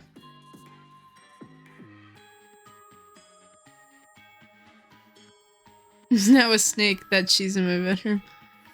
I don't know what you're talking about, but we're dealing. We're dealing. Let's make 2025 a good one. Let's do our best, guys. Hopefully 2025 can be my first full year of streaming. That would be so fun. Anyway, so we're back with Regina, I guess. Oh look, those wannabes are back.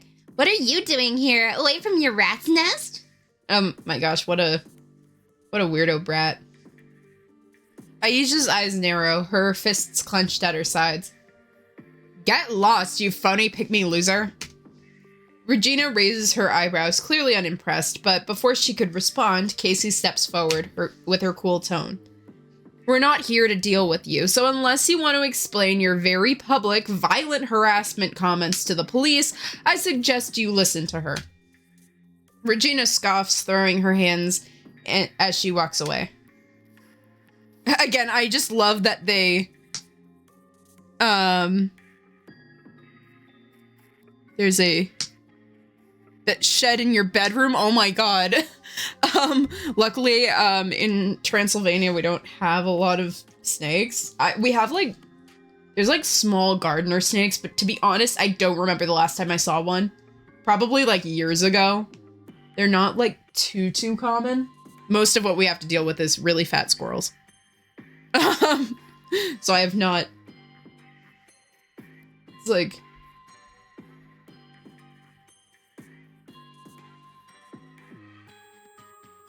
Oh my god. Anyway. Whatever, losers.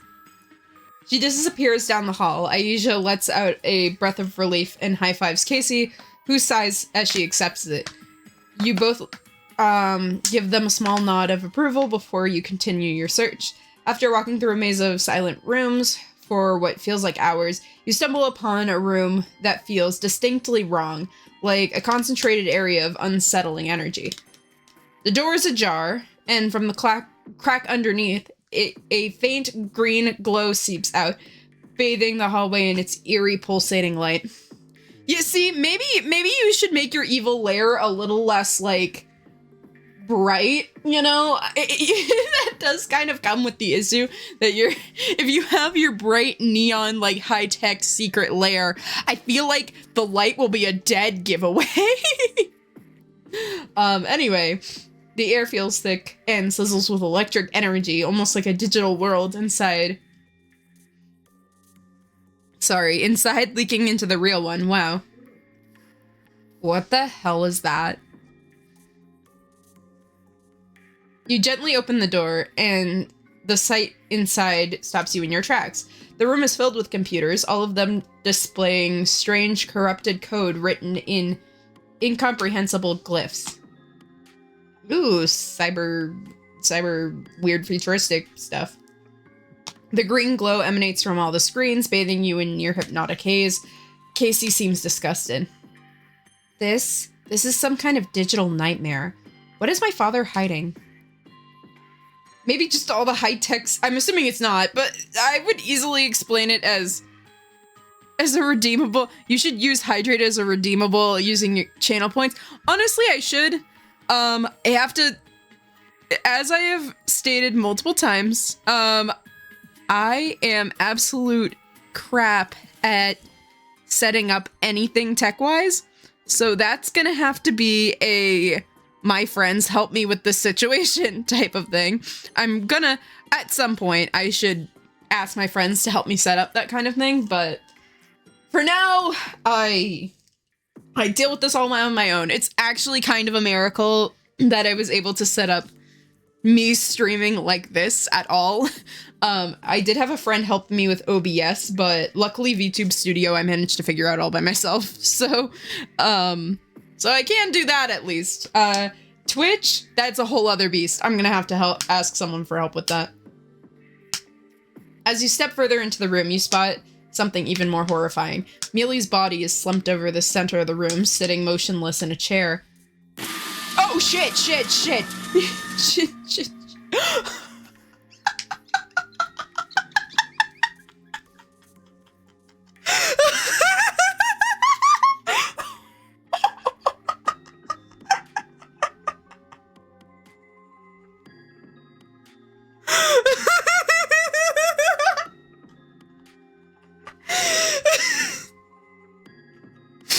I don't think I've ever been jump scared on stream before. Oh my god. Okay, no. That one, I am not, I mean, I am one to get jump scared. Don't get me wrong, I am. But I don't think I've ever been jump scared from a visual novel like that. Definitely not on stream, but I haven't been streaming all that long. But I don't think I've ever been jump scared in a visual novel before. I don't think even, maybe it's because I anticipated it with Doki Doki, but not even Doki Doki got me.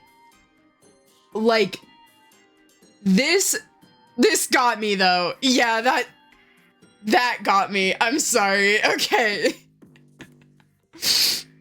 That genuinely got me. Okay, Mealy. You rush forward. You try to shake her, but Mealy is unresponsive, her breathing shallow and her limbs unmoving. You worry that forcefully waking her might leave her comatose permanently. I knew this had horror elements, but I didn't think it would literally try to jump scare me. Aisha tears up. What's wrong with her? Is she waking up? Around the room, you spot several VR headsets connected to the same computer that Mealy is attached to. We have to get her out of this. She can't live like this. We can't risk physically disconnecting her. We might have no choice but to join her and pull her out ourselves from the inside. But you don't know how this works, bro. You don't know if that's how this works. Like, it could work like that. It could not. You don't know. Calm but tense, Casey pulls out her phone and begins dialing. I'm calling for backup. You two stay here and figure this out. I'm not putting that thing on my head until someone knows where we are. You and Aisha sit on the floor and frantically put on your headsets. Why? This is a bad... This is why no one would ever put me in a horror movie. Hydrating again. This is why my kidnapping risk is incredibly low. It's because I have common sense. I know that this would be an awful idea. Yeah, I see my friend basically dead attached to a computer. You know what I'm gonna do? I'm gonna put the VR headset on my head. That sounds like an awesome idea. No, it doesn't. Don't do that. You should play horror games. I don't know. I think I would slowly start losing my sanity. Although maybe I can see if there are more like horror-oriented VNs out there like this with like jump scares and stuff. But I feel like if I made myself a horror game account, I would like slowly just lose it. Call a technician. Yeah, I mean, it's like, bro, don't put, yeah, I see my friend in this horrible situation. I'm gonna put myself in the exact same situation. Like, bro, what the fuck? Don't do that. Casey steps back towards the door, trying to make a call, but something seems to be interfering with her signal. She curses underneath her breath, glancing back at Penny and Aisha, who are now both comatose in a slumber on the floor. Oh, oopsie. Tap through that. As she fiddles with her phone, she hears something, a faint noise, like footsteps shuffling beyond the wasteland of the monitors. Her body tenses as she looks into the darkened room, lit only by an ominous green glow that scatters in scattered shadows. Oh my god. Casey whispers to herself, is somebody here? Please don't jump scare me again. Okay, thank god. Okay. Those Roblox horror games. I mean, I've been thinking, I tried playing Roblox. I'm gonna be honest. I tried playing Roblox and I just didn't, for some reason, like the controls of Roblox games are always just super inhibitive to me. I tried playing this one like with a group of friends over the pandemic and I never fully figured out how it worked. And then I tried playing Royal High a little later and it was so clunky and bad that I just didn't play it. So maybe not Roblox, but we'll find something. We'll find something.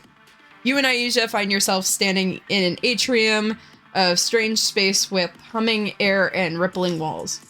Lines of green codes swirl around and form luminescent, fragile walls of strange digital matrix space.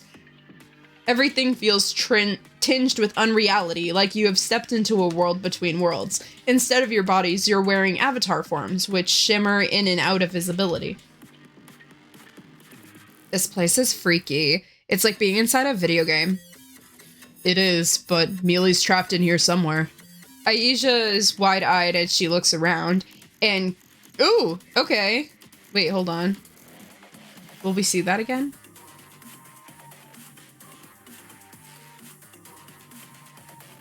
No, I'm not gonna wait for it. Okay. Oh, wait. Oh, yeah. Oh, that's cool. I only see it for, like, a flash for a second, but her weird avatar design looks kind of cool. Aisha's wide-eyed as she looks around and consciously or unconsciously moves closer to you. You quickly squeeze your hand and point towards the hallway with a wisp in the shadows and a faint echo of a familiar voice. As you round a corner, you spot her, Mealy, in her VTuber avatar form, broadcasting live from this twisted digital realm. Her usual cheerful expression is replaced with a distant, cold stare. A holographic stream chat hovers in the air nearby, auto-scrolling rapidly. This is like a rapid change. We went through a ton of very slice-of-life dialogue to get to this point. Like, there was nothing in my mind that suggested it was going to go in a supernatural direction like this. And I tend not to like to read tons of spoilers for indie games that I play unless I, like, need to know something for an ending. I tend not to like overly look into things like this, but so yeah, this caught me off guard. Mealy, what are you doing here? Come back with us. Aisha reaches out a desperate hand. Mealy's VTuber avatar form turns to your face, her princess dress swirling with aplomb. Okay. Her eyes are vacant as if she were speaking through a hollow puppet. Calmly, almost robotically, she waves. Hello, good friend. I am doing what I must. For all of us. You step forward, voice trembling but determined. Mealy, I'm so sorry. I let things get out of control and I couldn't protect you, Aisha, or anyone. But we don't have to go down this path. Please, come back. We founded Cylen Agency in friendship. We should have never let the numbers get in the way of that. We can still make this right together if you come back. Mealy's VTuber avatar expression softens for a second, flickering with a familiar smile, but she doesn't move. No, I can't. I have to do this.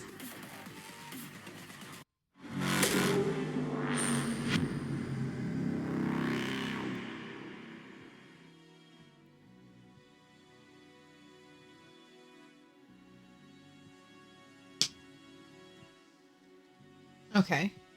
Mealy sits across from Victor in his sleek office. He leans back in his chair, arms crossed with a calculating smile.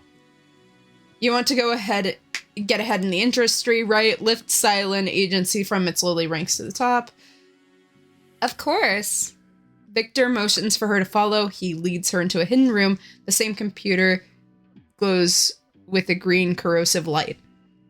He pulls up a screen that displays a massive spreadsheet with every VTuber agency's stats, rankings, members, along with their performance and streams. He scrolls over to Cylen Agency near the bottom. Well, yeah.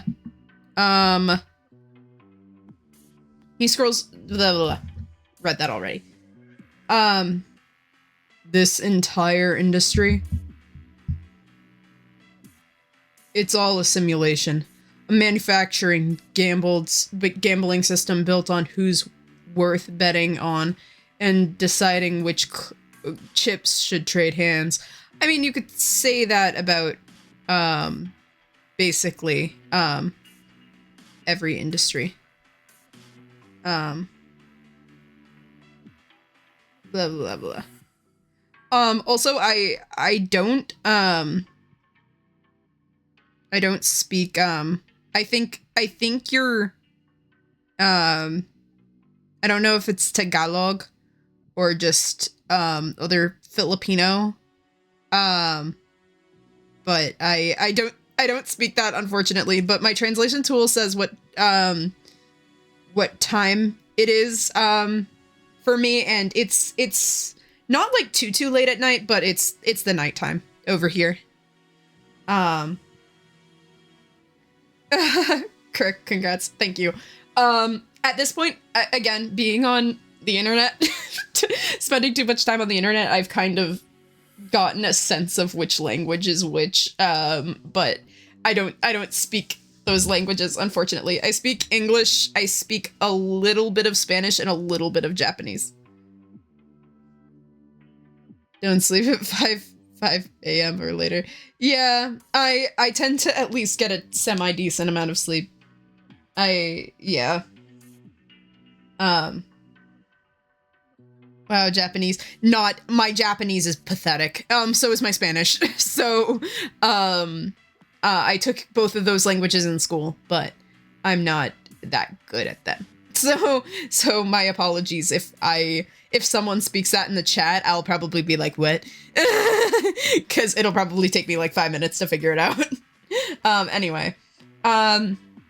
It's all a simulation. Manufactured, gambling, blah, blah, blah, blah, blah. We said that. Everything is rigged. Talent is only an accessory. What matters is the manipulation of the market. Mealy's face darkens, but her voice remains steady. Oh. Well, I don't care. My friends matter to me, so some arbitrary ranking system you came up with, and I don't need some sleazy directors to tell me my score. I will never change who I am or what matters to me. We built Cylen Agency to fulfill our shared dream.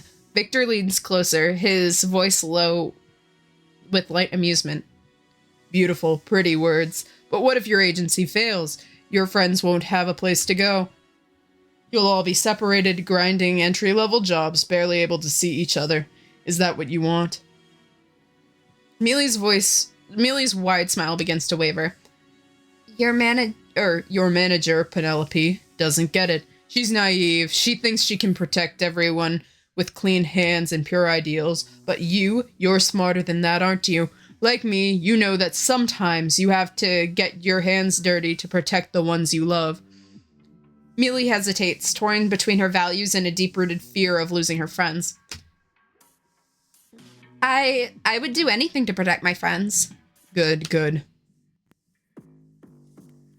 Mealy looks at you and Aisha, her voice soft, almost broken, and you see her VTuber model has wet eyes.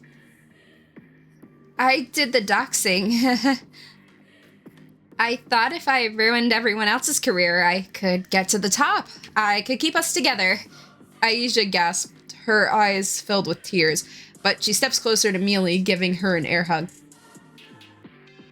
Mealy, if we can still be friends, you didn't have to do that, but we'll figure out a way to get out of this mess. We just need you to come with us. Mealy, I've made some mistakes. I should have been there for you and done better for our agency. But this isn't the way. Come back. We need we'll make something even better together. Mealy's avatar trembles, her hands shaking as if she wanted to reach out to you, but she hesitates. Suddenly, Victor's voice cuts through the air, smooth and authoritative. He steps into the digital space, his presence empowering and aflame. He approaches Mealy's avatar and places a hand on her shoulder. Unfortunately, the real world isn't kind to childish dreams. Sometimes it takes a strong leader to step up and handle things while the children play their naive games. You think you can save her with just your words. How delightfully naive. Mealy knew what had to be done. She knew what it took to survive. And unlike you, she's not afraid to do it.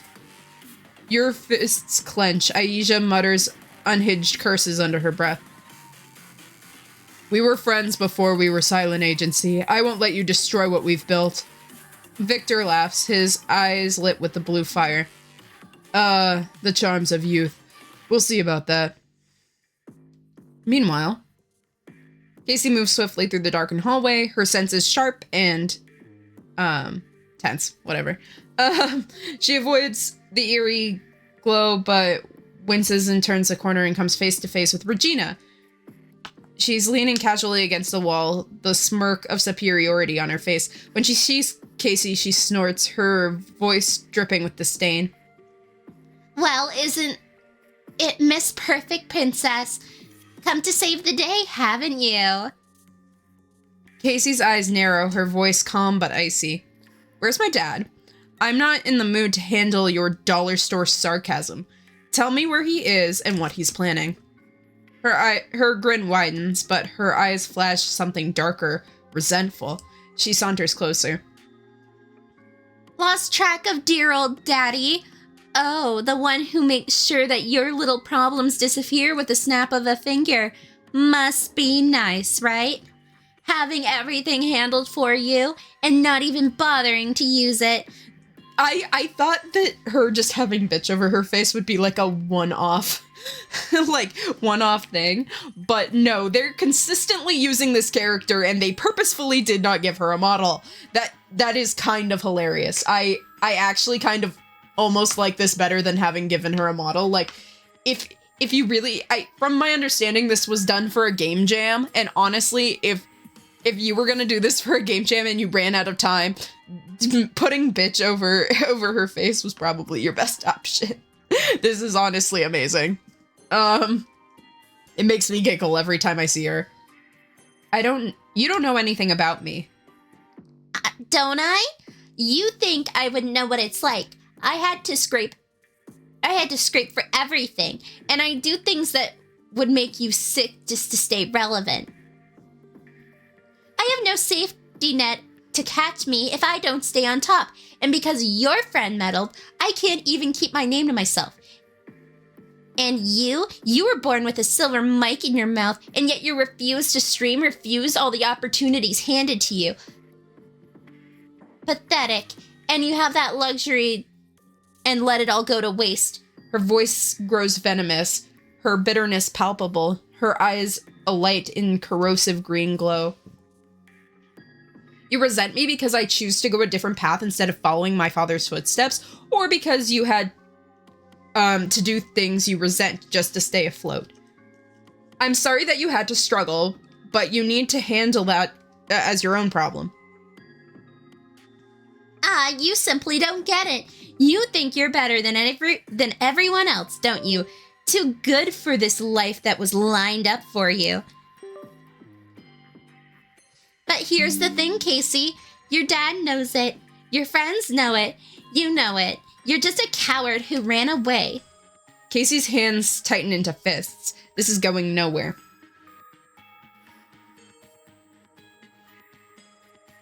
Sing the dialogue? Lol, I could. Don't feel like it. I sing when I have lost the will to talk. Have you ever heard the saying, like, oh, it's like in musicals they like sing when they've lost, like when speaking the emotions can't like quite fulfill the meaning anymore. It's like I sing when I've lost the hope to speak. when singing, when talking doesn't feel like enough to express my pain or boredom, I start singing. Oh my god. You're not worthy of my time. Where is my dad? I don't owe you anything, but we're gonna have some fun first. With a quick motion, Ooh, okay. Regina pulls a knife from her pocket, glinting a pale green. She leans in, grinning wickedly. Okay, so she's got a knife. Bro's got a knife. That one's 0 to 100 fast. Yeah, I'm like, what? Casey's heart skips a beat, but she doesn't back down. She faced worse than this. Let's see if you can handle a little pinprick without Daddy's help. Regina lunges with her knife. Instincts take over as Casey sidesteps her attack. Her reflexes are sharp, but the opponent doesn't relent. I will say, at least if nothing else, this game is able to pivot into horror, like, way faster than any other VN I've ever seen. I genuinely didn't see this twist coming. So, I'll at least give it that. It's like, you left it unpredictable, thank you. I appreciate that. She swings the blade again, faster this time. The edge of the knife grazes Casey's arm as she blocks barely. You're gonna regret this. Regina laughs, a wild and almost unhinged sound, and swings again. Victor greets you like an old friend, even as he stands menacingly between you and Mealy. Penelope, I was wondering when you and Aisha would arrive. Come to save the day, have you? Aisha, arms closed, rolls her eyes. Why do you think all the baddies say it like that? You sound like a comic book villain. Get some creativity. You need it. Your mind is racing as you piece together the clues. All the signs led you here. It was you, wasn't it? You're the one behind the doxing, Mealy, the agency, everything. You used her. Victor shrugs, dusting off imaginary ash from his glowing avatar form. It was a textbook case of simple manipulation, targeting and isolating each member until you cracked under the pressure. Foolish of you to leave your stars and talents vulnerable and exposed. Your talents took a nosedive without Cassidy in your life. He strolls over to one of the glowing holographic screens, casually scrolling through a spreadsheet with his fingers in the air, as though the chaos he's caused means nothing to him. I gave Mealy a choice. She could either watch your fledgling spineless agency crumble or do something about it. Of course, she chose to help because she knew what it meant to succeed. Don't treat me like a child, you buffoon. Mealy shouts through tears. her smile gradually turning as she tests the words on her mouth. Her smile grows wider, and Aisha rushes to hug her. I knew you were still in there.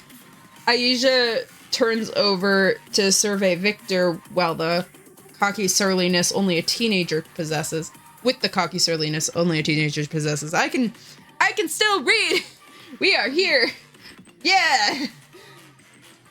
Why would you even care about all of this? You're freaking rich. Can't you just leave us alone? Isn't this, like, way too much work for you? Casey's not even with us anymore. Victor chuckles, shaking his head like Aisha had missed the point entirely. Oh, Aisha, no wonder you became such fast friends with Mealy. This isn't about money, it's about power. The board of directors bet on Cylen Agency's failure. They assumed without my daughter, without Cassidy, you'd fall into obscurity. But by helping you succeed, now that could make them lose a lot of money. So enough chaos to distract them while I make my move.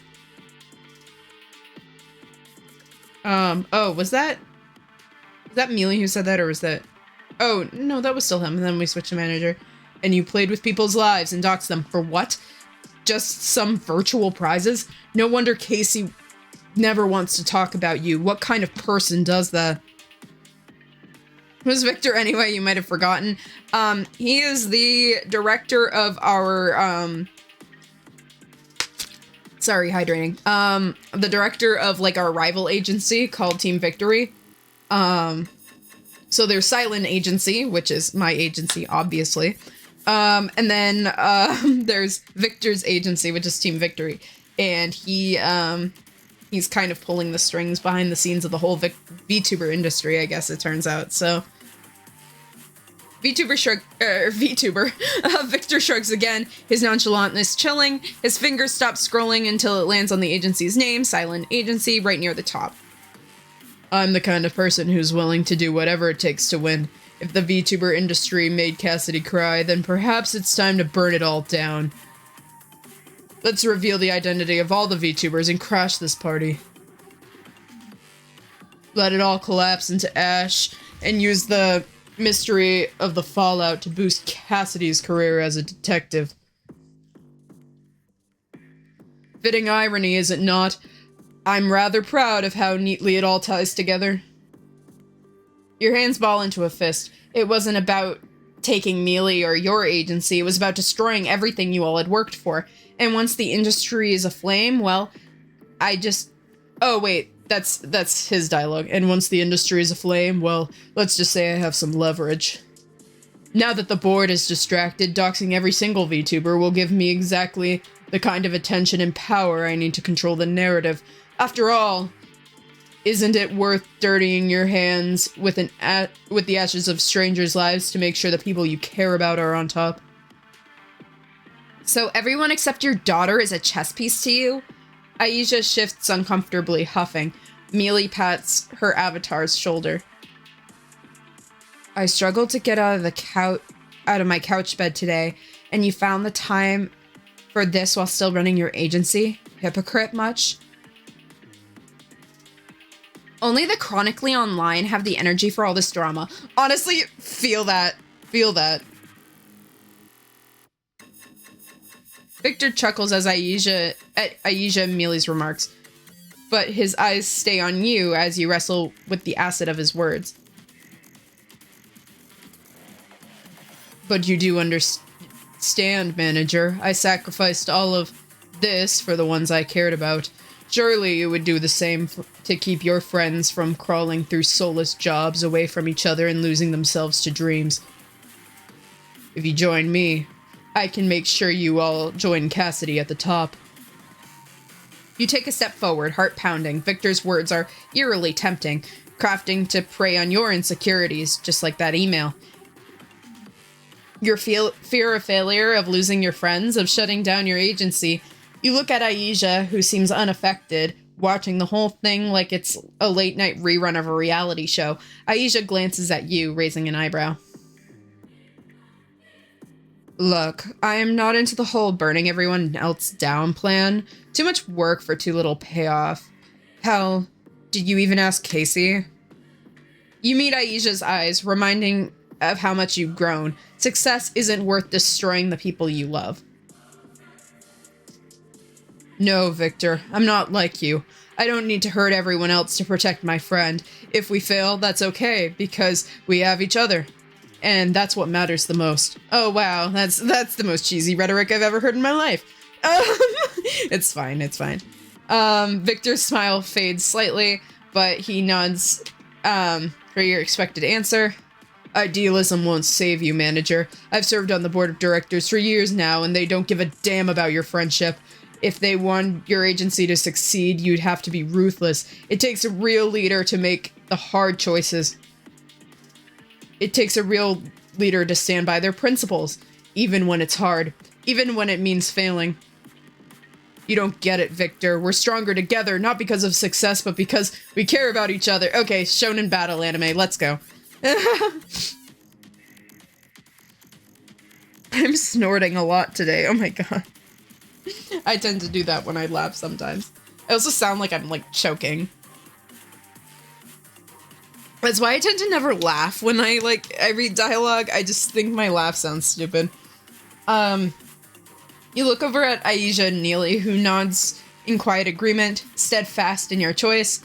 Victor's gig is up, and now it's time to take him down. Woo! Casey has finished tying up Regina with her travel pack of rope. Who just... Whatever, okay. I get she's, like...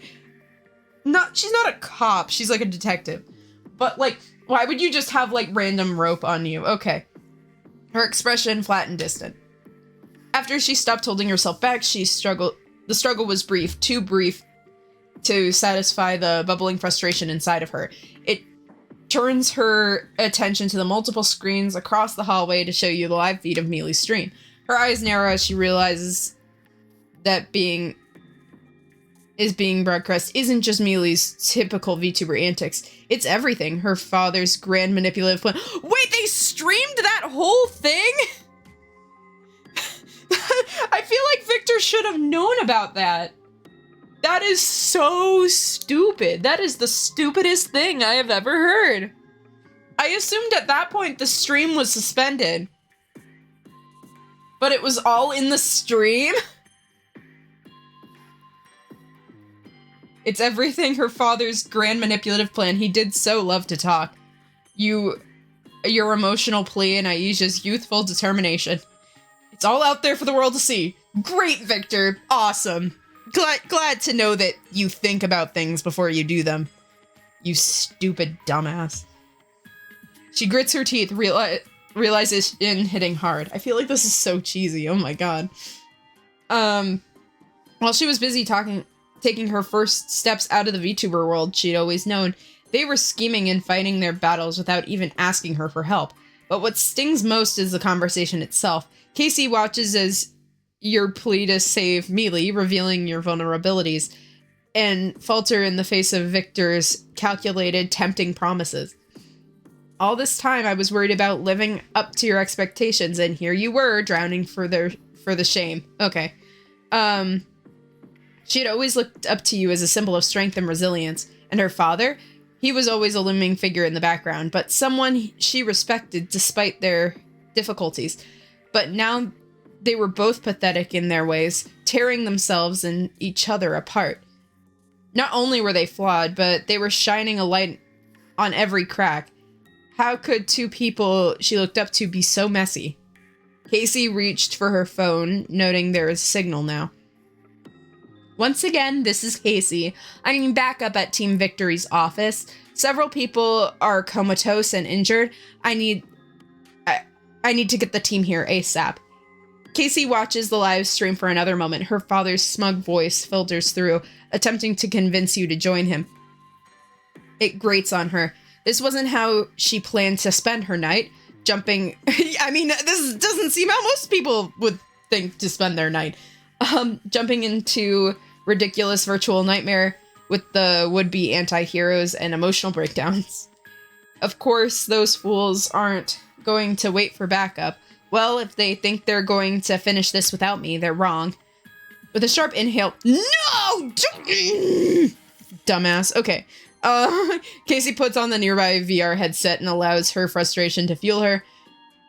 She wouldn't be an outsider. No, she was stepping into the ring, right where she belonged. Like the dumbass she is. Come on, I would have thought the detective would have been smarter than that. Casey enters the virtual space with you, Aisha, Victor, and Mealy turned towards her, eyes shining through with fierce emotion. Hello, Cassidy. I was expecting you to win a little scuffle. I knew Regina couldn't stop you. So you knew Regina was gonna stab your daughter? That's weird as fuck. She was just there so you would know I was here waiting. Yeah, sure, buddy. Whatever. Poor girl. Her rent was due soon. What? What does that have to do with anything? Here I am, but you've gone too far, Dad. I'm not playing some game. There's real stakes. You're messing with my friends' lives. Mealy just wanted her friends to be safe, and you used her. And it's not even that... And not even that bully deserves this. I'm assuming she's talking about Regina. You shift uncomfortably, guilt and regret on your face. Mealy looks over as Casey hums, expression tough. Casey, and you're just as bad, Penny. You're still preaching about friendship and togetherness like this is going to pay the bills. We need something that, especially in this we need more than that, especially in this industry. The world is too cutthroat to feed you on dreams alone. Exactly. That's what you never understood, Penny. The moment you act weak, you exploited. The last time I showed weakness, Cassidy's mother paid the price. What? Is this like a... I assumed she died of like natural causes or something, like a health concern. Like, oh my god. You're super invested? Okay, let's go for it. You should eat a cake. Go for it. Casey flinches, but her resolve hardens. Nobody gets you the way I do, Cassidy. I'm your father. I will do anything for your sake. I will cross any line and hurt anyone to make sure that you succeed. I want you to live your dream, and I'll do all the dirty work for you. You think that's why I left? Because I wanted you to protect me? Dad, Penny, I left you both because I thought you were too different from me. That you had it figured out. And I had high expectations and had high expectations I could never meet. But now I see that you're just as stupid as I was. What a relief. Well, I begged you to stay. I'm pretty sure that the expectations were not that high. If we were like begging you to stay in our agency, I don't know. I think I'm pretty sure that, I don't know. Casey, maybe you just make some poor like judgment calls. I don't know. Aisha jumps in, breaking the mood. Okay, so this is all getting too serious. Everyone just stop trying so hard. It's exhausting. Can't we just like do an easy thing for once? Her comment cuts through the tension like a bowling ball. Victor shakes his head, grim smile on his face. Easy. There's no easy way out of this mess, kid. There's only one way forward through. We'll burn it all down and rise from the ashes. And that's exactly where you went wrong. There's an easy way out, right here where we're standing. Casey turns to all of you, her voice steady and clear. We expose the board of directors and how they rig the industry. There is no cover-up strong enough to contain what the internet can spread. Information goes viral whether you like it or not. You don't have to burn everything down. Victor scoffs. You think going public with all of this will solve everything? You're still naive, Cassidy. It's not that simple. No, it's not simple, but it's the most pragmatic solution. You can't control everything forever, and people deserve to know what's happening behind the scenes. If the board of directors depends on lies and manipulation, only the truth can destroy them. You stand a little straighter, inspired by Casey's conviction. Even Victor seems to have a renewed sparkle in his eye. Casey's right. We don't need to have a convoluted plan to protect who we care about. We're already in our avatars. We might as well. Aisha gives a small cat-like grin. So the solution to this problem is dox the investors? In the real world, this would never be a thing. But you know what? I like the cut of this. Let's see where this goes. See, I told you, simple is good. Victor glances between you four before his eyes land on his daughter. Something in him softens with the face of Cassidy's resolve. For the first time, he seems to see more than the weak young daughter that he had to protect. You've grown up, Cassidy. Maybe you're right. The virtual space flickers again, and Casey steps closer to Victor. I always was, Dad. You just never saw it, but now you do, and I'm happy about that. Casey turns to Aisha, Mealy, and you. Come on, let's finish this. Casey, Penny, Aisha, Mealy, and Victor stand before the towering digital screen, preparing to reveal the truth. Across the space, 3 dark figures loom, the board of directors. Hello, world. Did you know that there's been a secret underground syndicate called UnderHolo controlling the VTuber industry? Well, you do now. The 3 board members step forward, each representing a different kind of evil. The first director hovers with his wings spread wide, the voice high-pitched and insolent. You'd think anyone will care about the petty truths, little VTubers. The audience loves drama, sure, but they love us more. We are the algorithm. Okay. I kind of get that. Now you have your cake. Woo! Yay for Heartbulb's cake. I wish I could have some cake right now. There's no cake in my house. The second director adjusts his monocle with a sneer. This industry has been a playground for the wealthy ever since its inception. A betting pool with the young and virtual. We own everything. Influence, viewership follows. It's all bought when we shake hands. Okay, cool. The third director swirls their blue hair, tone robotic and cold. Oh, this is... Wow, Hatsune Miku! Is that you? Anyway. I bet that's a very intentional Miku reference. I bet that was not an accident. We control culture. The songs they sing, the trends they follow, and the virtual worlds they dream of. It's all in our hands. You think a single live stream can change that? Victor steps forward, his digital avatar transforming into a fiery, demonic general. In contrast to the pristine, almost sterile avatars of the board members. Looks like it's time for our match. Let's not lose. I'm here to burn it all down. Oh, okay. So now we get to actually see everyone's abbeys in full. That's actually really nice. The battle begins, where you frantically defend yourself from the board launching attacks in green code blasts. Actually, why don't we save just in case I fuck this up, because I've been known to fuck things up. So just in case I lose here. Yeah, Miku! Hatsune Miku, is that you? It literally... Yeah, no, but it literally looks like her. Each of you tries to explain what's going on in the live stream, but it's difficult to maintain a steady connection and dodge attacks. Victor's fight along with you takes brunt of the damage. Oh, this isn't actually a minigame. This is just dialogue. Okay.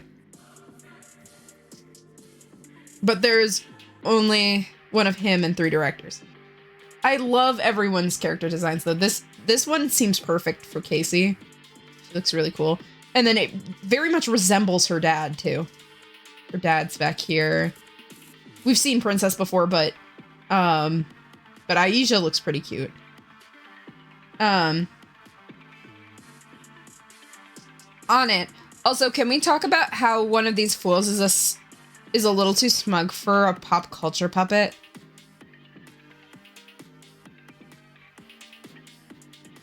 Let's focus, Aisha. Only one shot at this. Get the computers over there and share the file. You're the most nimble out of all of us. But this is also the virtual world, so I would think that you'd kind of all be equal at that point. You're so idealistic. The moment you realize you release the spreadsheets, we'll spin the story into something more than the glitch in the system. You forget that you're being streamed. So... the public forgets with their goldfish attention spans, and we stay in power. Oh, sorry, tabbed through that. Casey shouts over the chaos to Victor, who's blasting fiery code at the directors with extreme rage, even though he is losing ground. Dad, they're not like you. They want to burn this world down for your...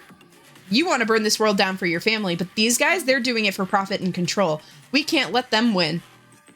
You're right. I didn't raise you to let scum like this win. Victor throws a final massive blast of torrential code at the directors, throwing them scattering backwards. Aisha sprints to the keyboard and rapidly types, hands flying over the keyboard. And boom, it's live. And not just that, it's already trending. This thing's going viral faster than we could have imagined. The screen behind you lights up and comments, reactions, and retweets. The truth is out there, and the audience is reacting faster than the directors can control. We did it. We can't hide it anymore. The directors recovered, but their power is fading as the truth spreads. Public sentiment turning, influence diminishing, verdict no longer in control. Oh no, they died! Yay! Victor, still in his fiery avatar, steps back beside Casey. The fight is over, and they are finally together, standing side by side. Yay! Yay! Yay, victory! Okay, I said yay before I saw the comment that said yay. Yay! We did it! I enjoy watching a VTuber play a game about VTubers. Yes! There's probably so many games about VTubers. I'll have to look into more games about VTubers. I already have like a few downloaded on my computer. Maybe we should play more of them because this is genuinely kind of funny. You're stronger than I gave you credit for, Cassidy. You need to see that the world doesn't have to be destroyed to be rebuilt, Dad. Sometimes you just need to clear out the underbrush.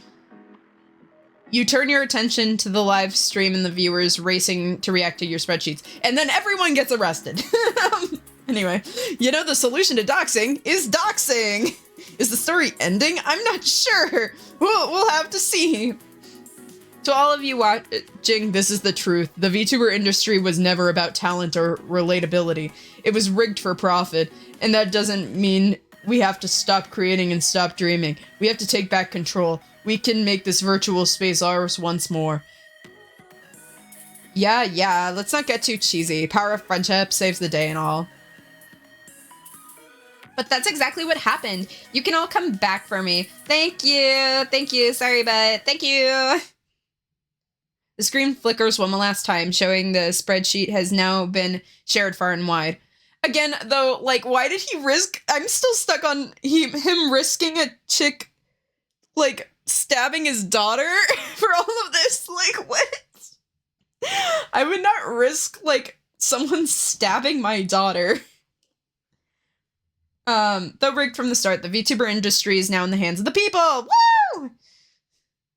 Alright, let's head back home. Mealy looks over, face blushed. And where's home for you, Casey? Silent agency, of course. Where else? After a long, eventful night, punctuated with police questioning that Casey remarked was unfortunately necessary. Yeah. It's remarkable that we all didn't... a place where I could go. Take me home. Country road. Anyway. Oh, God. You see the sunrise casting soft golden light where you all walk back to the agency. Woo! Victor and the board of directors of UnderHolo have been taken in for questioning. Yeah. That tends to happen when you dox a ton of people. As their schemes were revealed by their hubris, they wouldn't be able to manipulate the VTuber world any longer. The doxing victims were placed under protection until the threat subsided. I would hope so. Now you gaze into the sunrise with silent agency. Aww, this piece is really cute, actually. Oh, we're the smaller body. Okay, cool. Because for some reason I thought they were swapped this whole time. But I guess I wasn't paying attention to the outfit as much. Finally, it's over. Casey steps closer, standing behind you, her face tightened with melancholy, but her usual tough expression is fresh like spring when she looks at you. Yeah, for now, my dad will weasel his way out of this, and at least he can't hide behind a VTuber avatar anymore. And besides, I think I have an understanding. Beside you, the door creaks open. Mealy steps in hesitantly.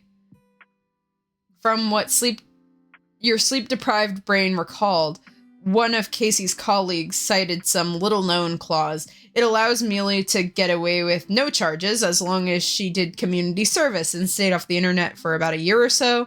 So, verdict pending. I'm sorry for everything. I didn't mean for it to go that far, but I got carried away in the heat of the moment. I was just scared of losing all of you. And I understand why you left, Casey, but I hope you stay. Casey's face turns to Mealy. The two were once close, and though they had now had a barrier between them, they seemed to understand each other's decisions more honestly in a way than they had before.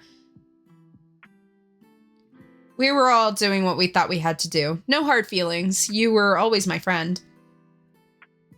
You can always build trust back over time, Mealy. But I won't leave our friendship, ever. Mealy nods slowly after her guilt is lifting in the moment.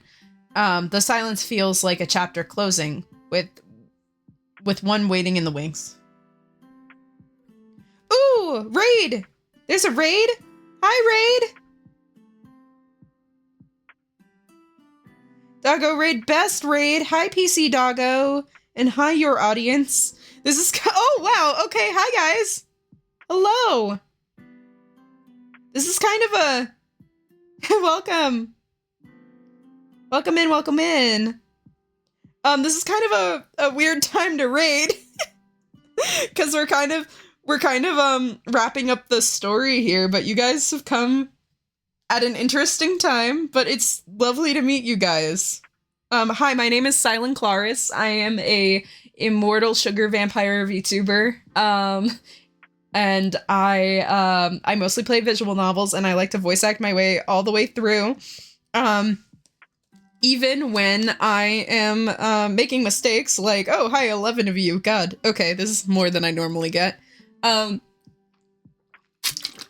Sorry, I'm also hydrating because I tend to blow out my voice by like voice acting every character in a visual novel. I like to read through visual novels, and right now we are just wrapping up an indie visual novel called UnderHolo. It's a horror VTuber company sim and visual novel that I found on itch.io.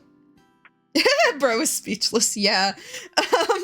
That I found on itch.io, and we are just wrapping it up. This is like the very tail end of the story, but if you want to play it for yourself, UnderHolo was pretty fun. So give it a try. Give the indie creators some support. I really like going through independent small projects like this, so super, super fun. Anyway, let's keep on reading.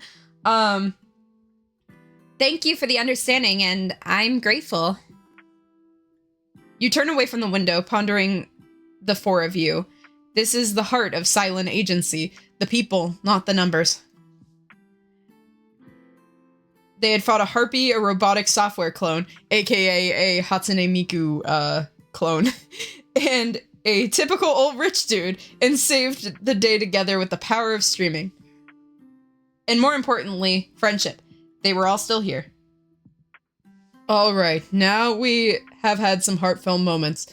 Let's talk about something important. Aisha? Aisha, who had been perched on a nearby chair, scrolling through her phone, looks up, blinking innocently. Absolutely no more unsupervised access to the internet or our agency's social media accounts. Well, you did tell a bunch of people to kill themselves, so that's a little... Yeah, I can understand that. What? No, you can't do this to me! You're literally typing die to troll right now. Aisha immediately turns off her phone, laughing sheepishly. She takes Mealy's hand. Fine, I'll do more wacko shit offline. Come on, Mealy, let's explode another microwave with the power of a cake. Absolutely, let's do it. The air between you and Casey shifts. Oh, we're getting the awkward face zoom in again. The air between you and Casey shifts, heavy with unspoken thoughts. Got what she looks like. She's the purple-haired one. She's the teenager.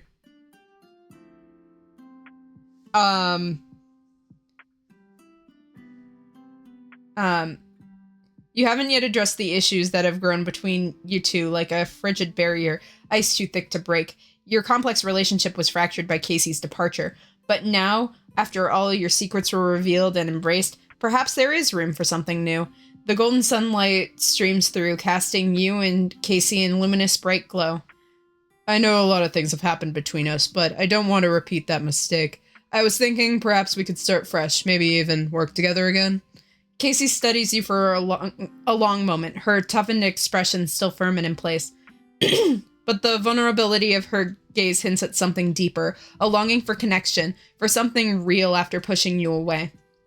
Finally, her lips quirk into a small smile. She shrugs. You're too idealistic for your own good, but that's why you need someone... why you need someone to keep you grounded while your head is in the clouds. Yes, I'm for this journey with you. The sun rises higher, bathing the city in light. After all the secrets have been drudged up from the darkness, you feel that this clean, fresh world in a new story between you and Casey is ready to begin. Woo! We did it! I read all that dialogue. I did it, guys. Oh my god. Okay, so we're gonna let the credits roll so you guys can see the people who made this. Because of course I want to. They probably worked really hard on this. Again, I think at the beginning it says this is from a game jam, so this was probably deep crunch for these people. So if you want to check them out, please do.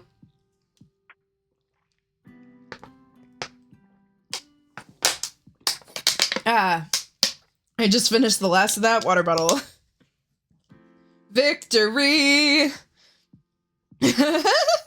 Thank you for celebrating with me in the chat. Thank you. You guys made it through with me. We did it. Thanks for playing, and thank you for giving us a game. But did you truly do everything in your power to succeed? Is this the ending you desired? My daughter is safe and happy. That's all I could ask for, even if it cost me my freedom. But with you locked away, who will be out there to protect her? Her friends will protect her. Are you certain that they'll be enough to keep her safe? The danger is already defeated. Are you sure? Because the real threat still lies deeper than you could have imagined. What? Who are you? I'm the victorious one. Oh, this is like a sequel bait, I think. Voices helped? Yeah. Well, the voices also kill my throat.